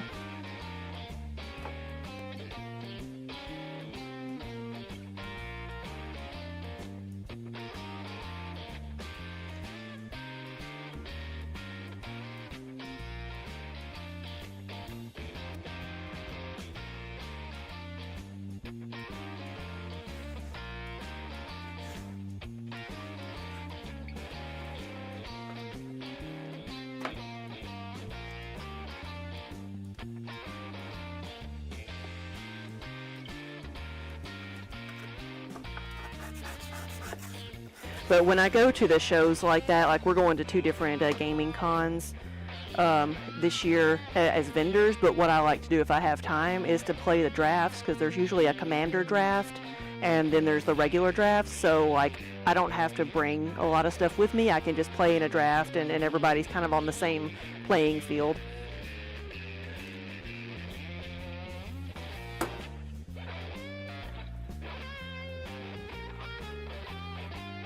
I guess the last time I did that was at TwitchCon, because they had some gaming stuff set up.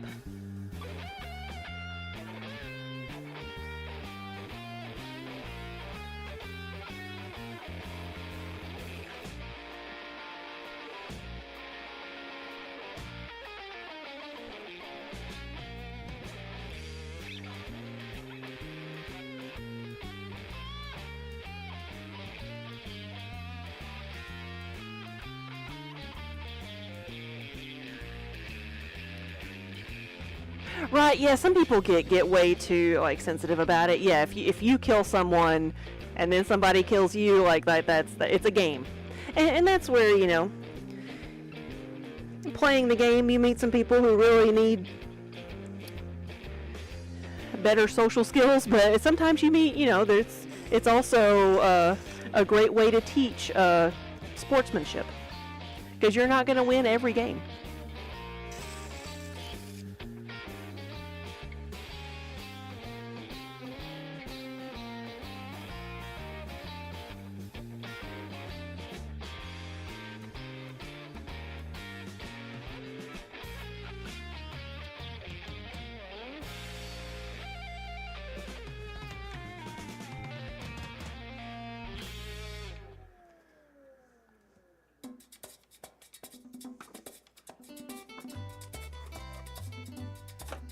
a cantar esta canción con mucho cariño de mi corazón a la República Dominicana, la casa del merengue y la casa de la bachata.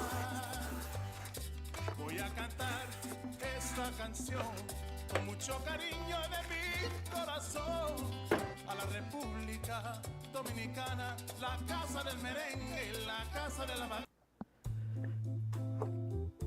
Let's see, I need to make sure, I'll do this one, and then I need to make sure that I've scheduled a UPS pickup for the day.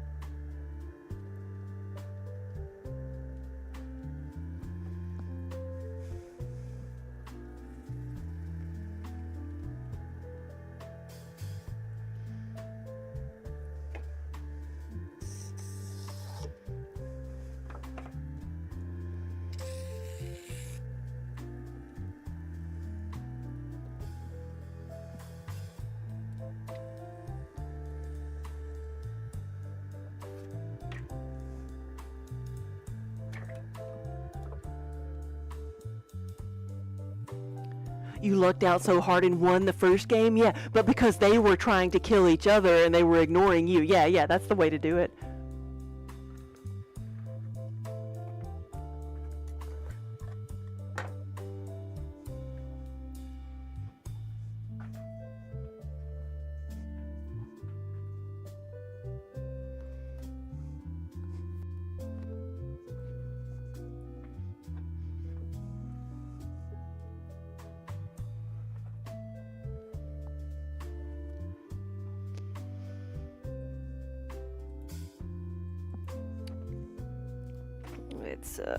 Let's schedule a pickup.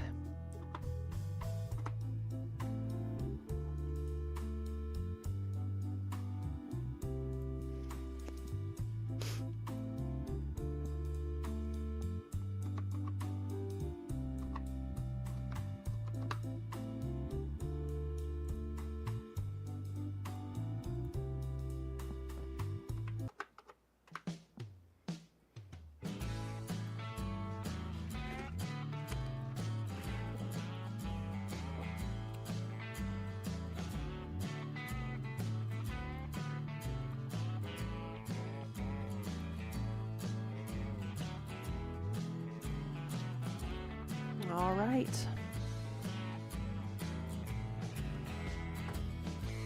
I'm glad I thought about that.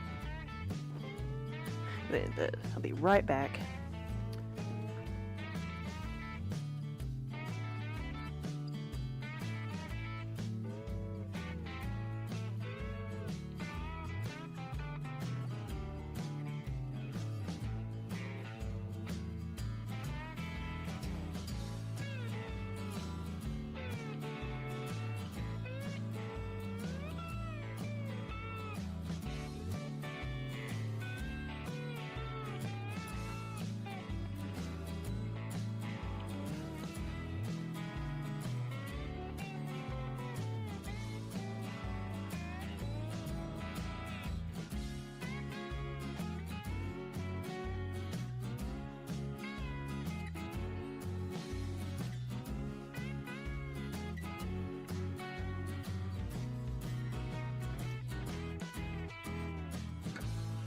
Yeah, you came close to winning another game, but you had too many good cards on the table, and the commander was able to kill you. Yeah.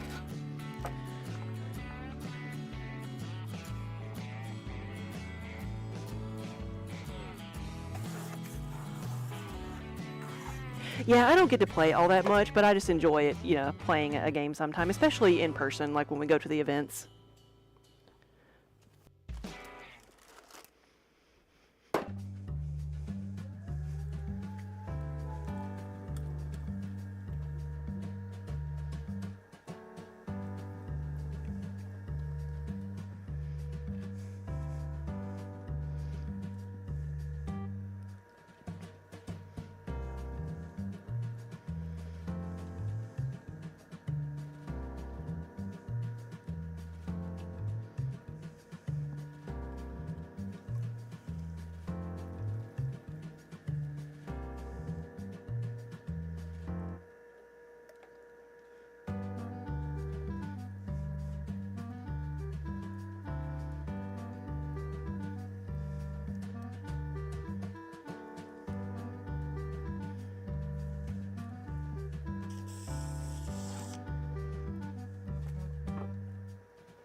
You know what I enjoy doing with Magic cards is like I don't get to play much, but whenever when a new set comes out, I like to get the lands, especially like the full art lands because they make so many of them now. And have you seen the art lands for this current set with the dragon set? It's like every land is like a dragon eye of that color.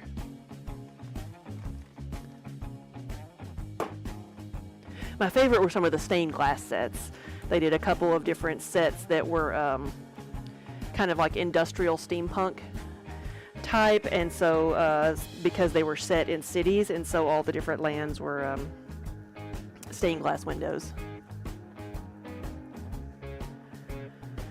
So I've got foils of those, and actually Daniel got me this year for Christmas. He got me the artwork for those lands, like on big metal, printed on metal sheets, so we can hang them up.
Your deck is in storage with the majority of your stuff from Ireland, like all the rocks and different receipts and papers from all the different places you visited.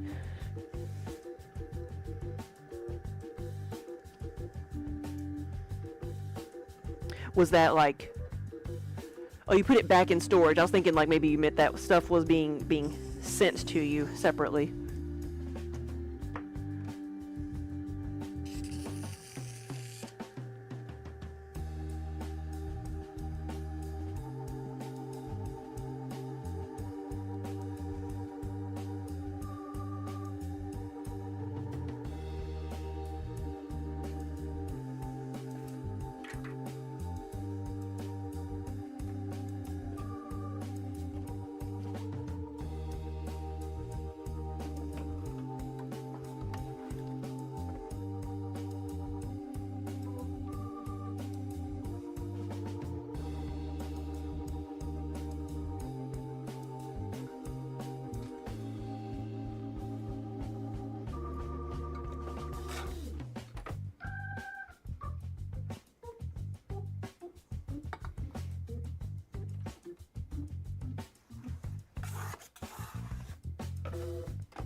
This one's gotten a bit too tall.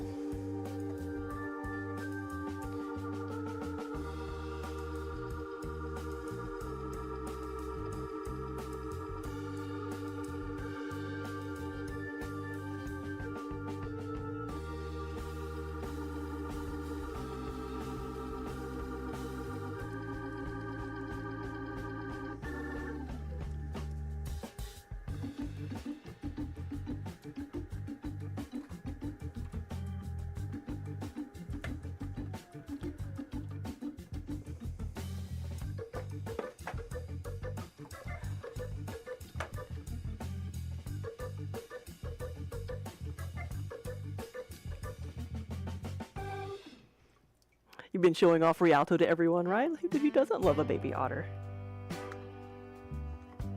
Who can hold things in his little paws?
Spook, hey, welcome back.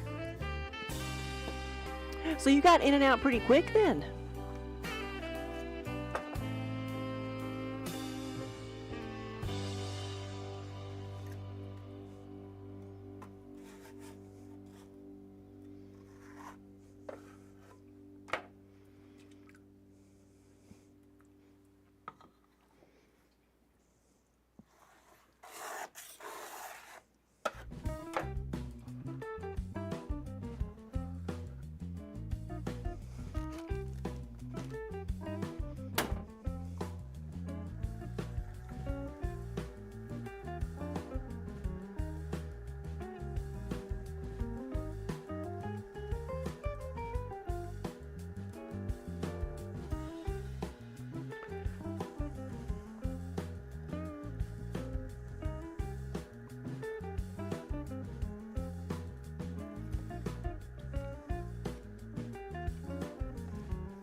All right, so how many do we have here? We have 34.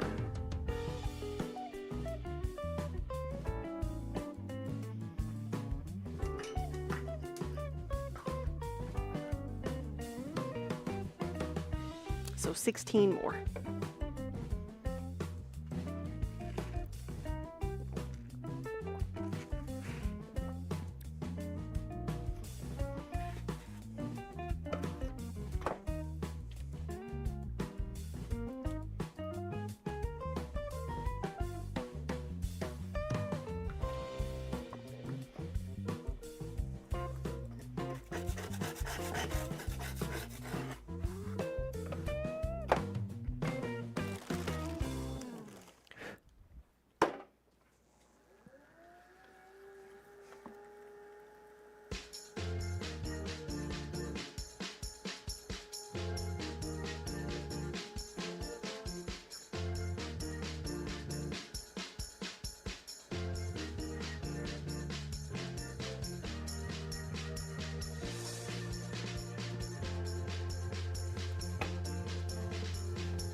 I think just the box right now.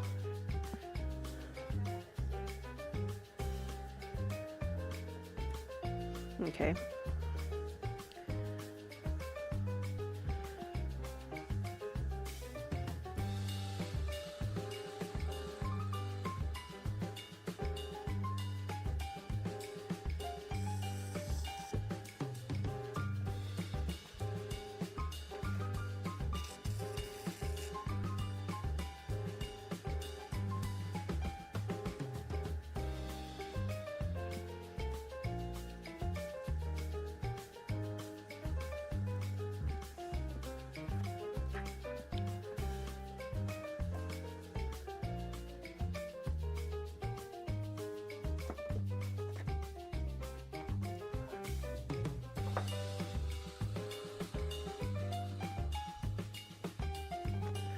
$37. We're getting there. But I'll be right back. Where did my towel go?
All right.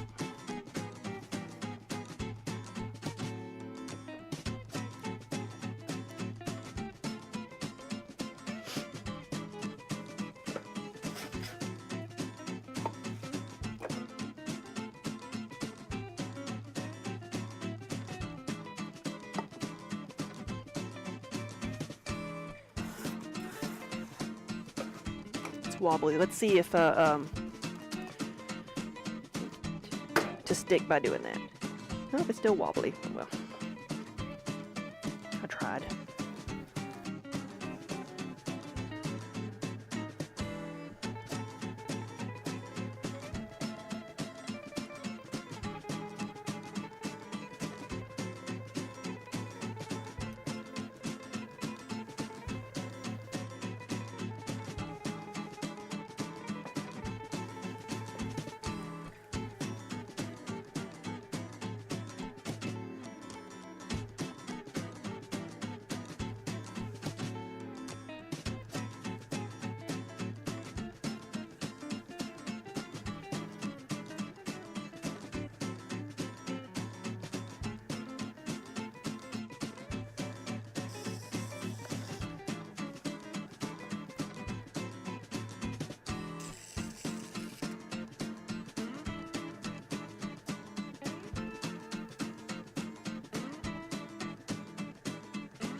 All right, I think we've got 39.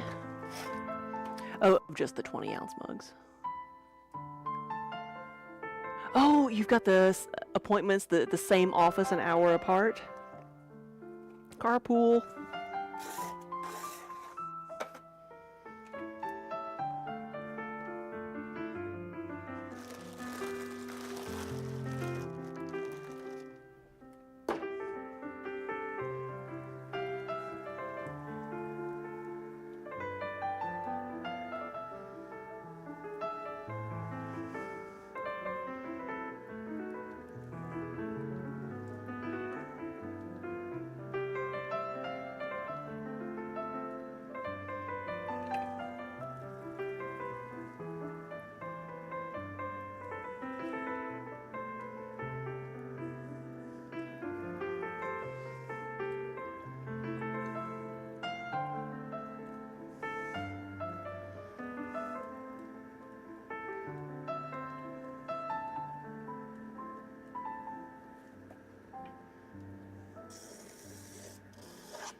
So now we have 40. And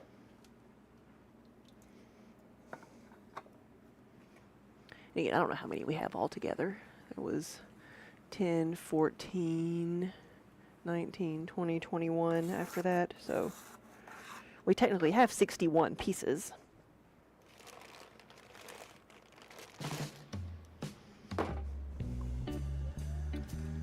But only 40 of them are the 20-ounce mugs.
get some more tiles.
Bring a tie-dyed apron and a tie-dyed, yes, shirt, and the green parts of my apron are invisible, yeah.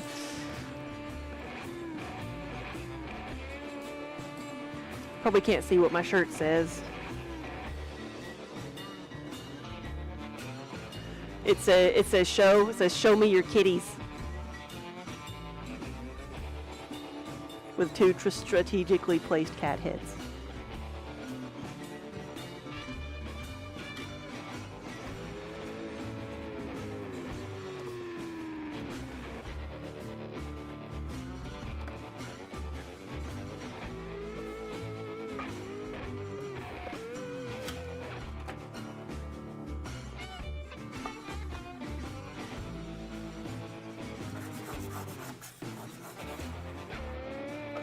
No, it's hard to find a tie-dyed shirt that doesn't have green in it, or a tie-dyed apron that doesn't have green in it.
You got your partner a really cute t-shirt when you were in Des Moines last time. It has a kitty shooting an assault rifle with rainbows coming out of it. There you go.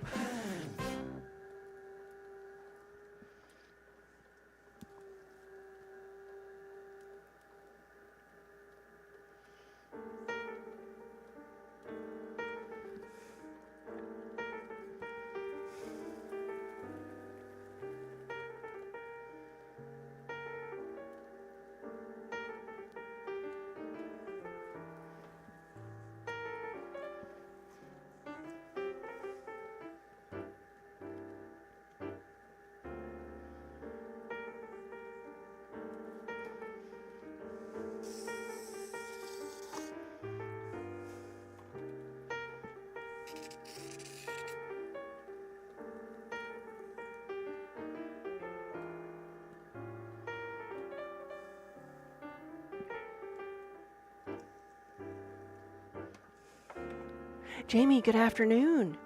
Welcome. Maryland Sheep and Wool was very good. It was good. It was a very eventful weekend.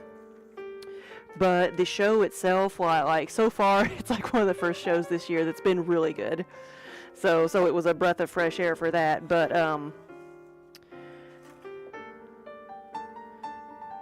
we did have to pay for it. I had to perform a blood sacrifice before the show opened. and sacrificed a display of pottery beforehand. But after that, everything went smoothly.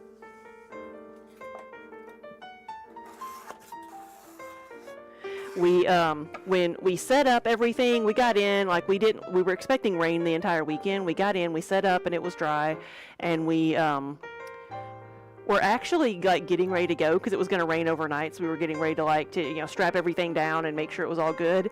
And then that's when it happened. We had like some huge gusts of wind come up, and like the side of the tent just like slapped really hard against one of our displays, and it went over. So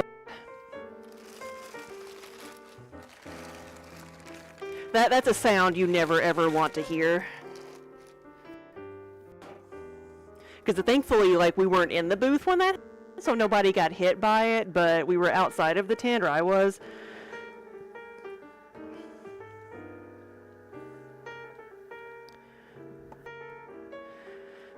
And I just sent a text to Daniel that said, help. But, like, so I was, like, after it went over, I was in the tent trying to figure out what I could, save. I'm like, is anything else going to be knocked over? Am I, getting things off the top shelf again? And so I had a Scooby-Doo moment where I got tangled up in the side walls of the tent, and I went down and took a few more pieces of pots with me, and that's when I made my blood sacrifice. But all in all, with the entire display going over, we only lost about a dozen pieces, which is, considering the probably like 300 that were in there. Just stacked. The boxes we had them in really protected them. So we got very lucky in that regards. We just had a mess to clean up.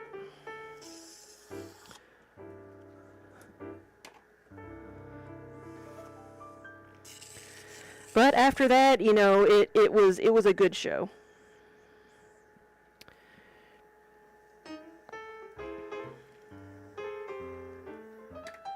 Just had a few adrenaline rushes we really didn't need.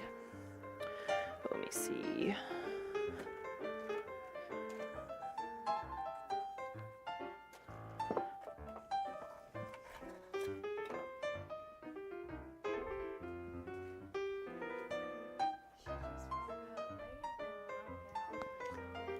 Well, I knew they hadn't been back here. Whoops, and that's...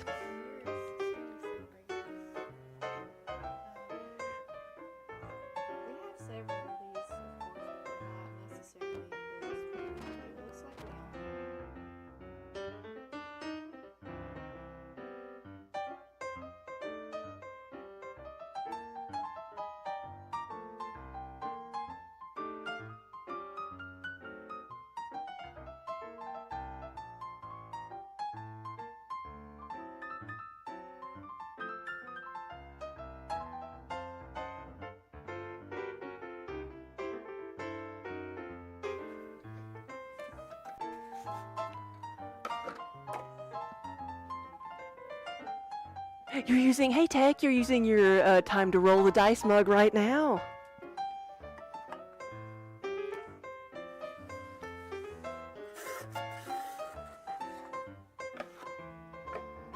Yeah, I'm looking forward to watching the season. Are we on season 3 of Wheel of Time, or the current season? Like, I haven't watched any, but I've seen a lot of the spoilers of what's going on. But I look forward to it.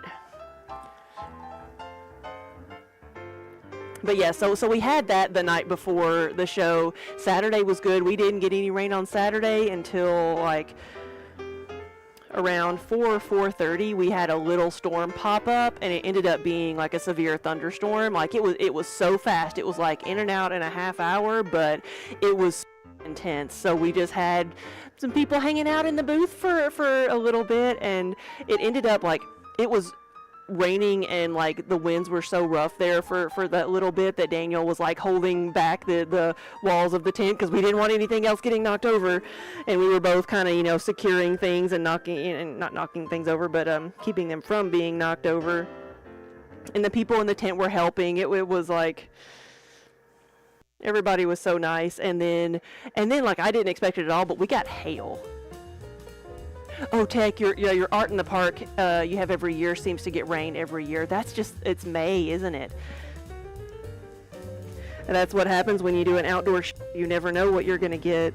Some years are good, some years are bad. But this year was mostly good. We had like a half hour to 45 minutes of super intense weather and hail.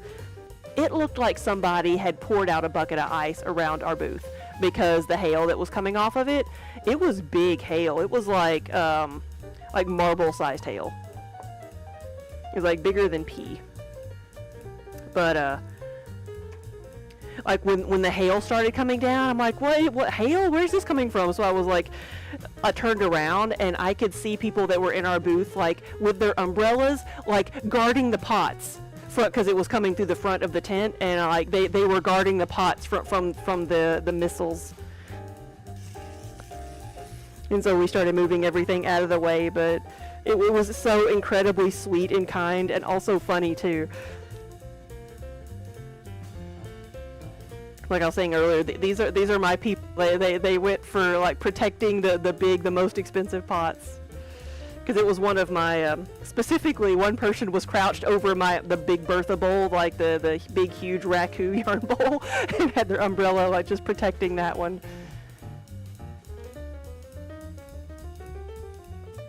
But it was crazy there. It was like very, very intense half hour. But we didn't lose anything. We got lucky. But we could have had problems with the hail, but we can handle water. Where a lot of the people at a fiber festival, once something gets some mud on it, it's if not ruined, just takes a lot of work to get it cleaned up.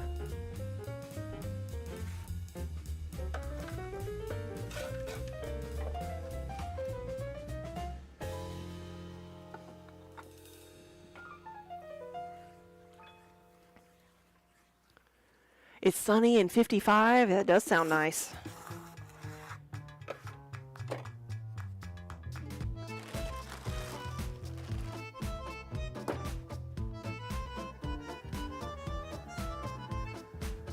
I don't even know what number I'm on right now. I think I've got a few more to do.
All right, so how many do we have here? 30.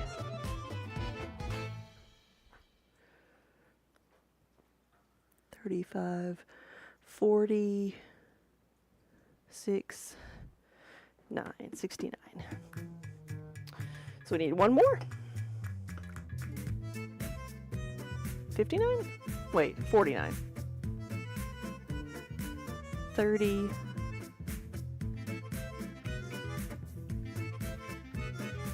40.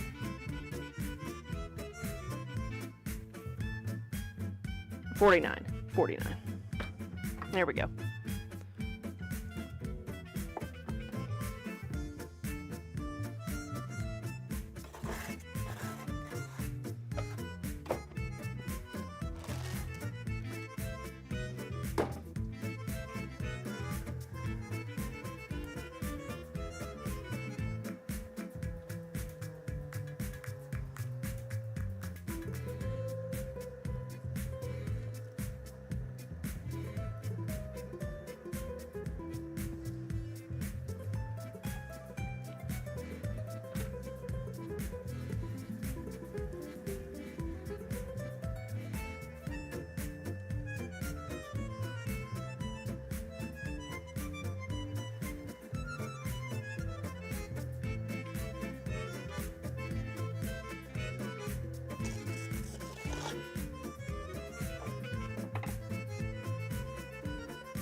Yeah, you were telling everybody, eat lunch outside today, yes.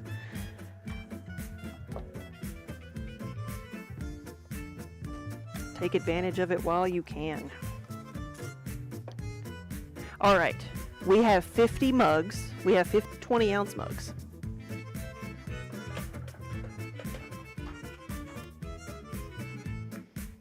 And then 71 altogether.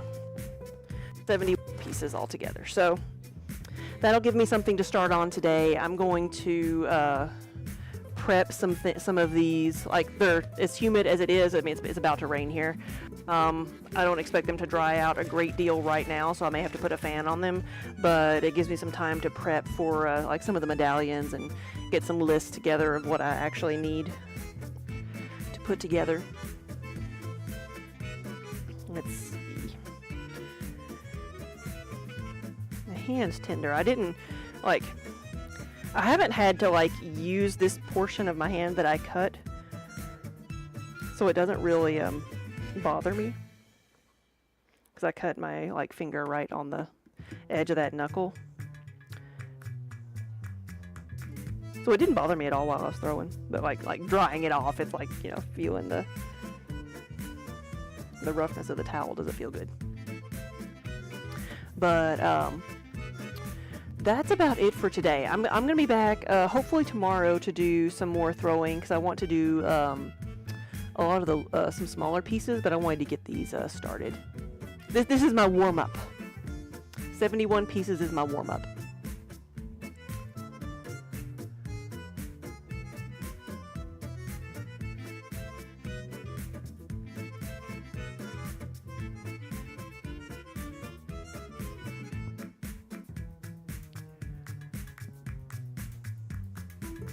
I'll seeing who else is on right now.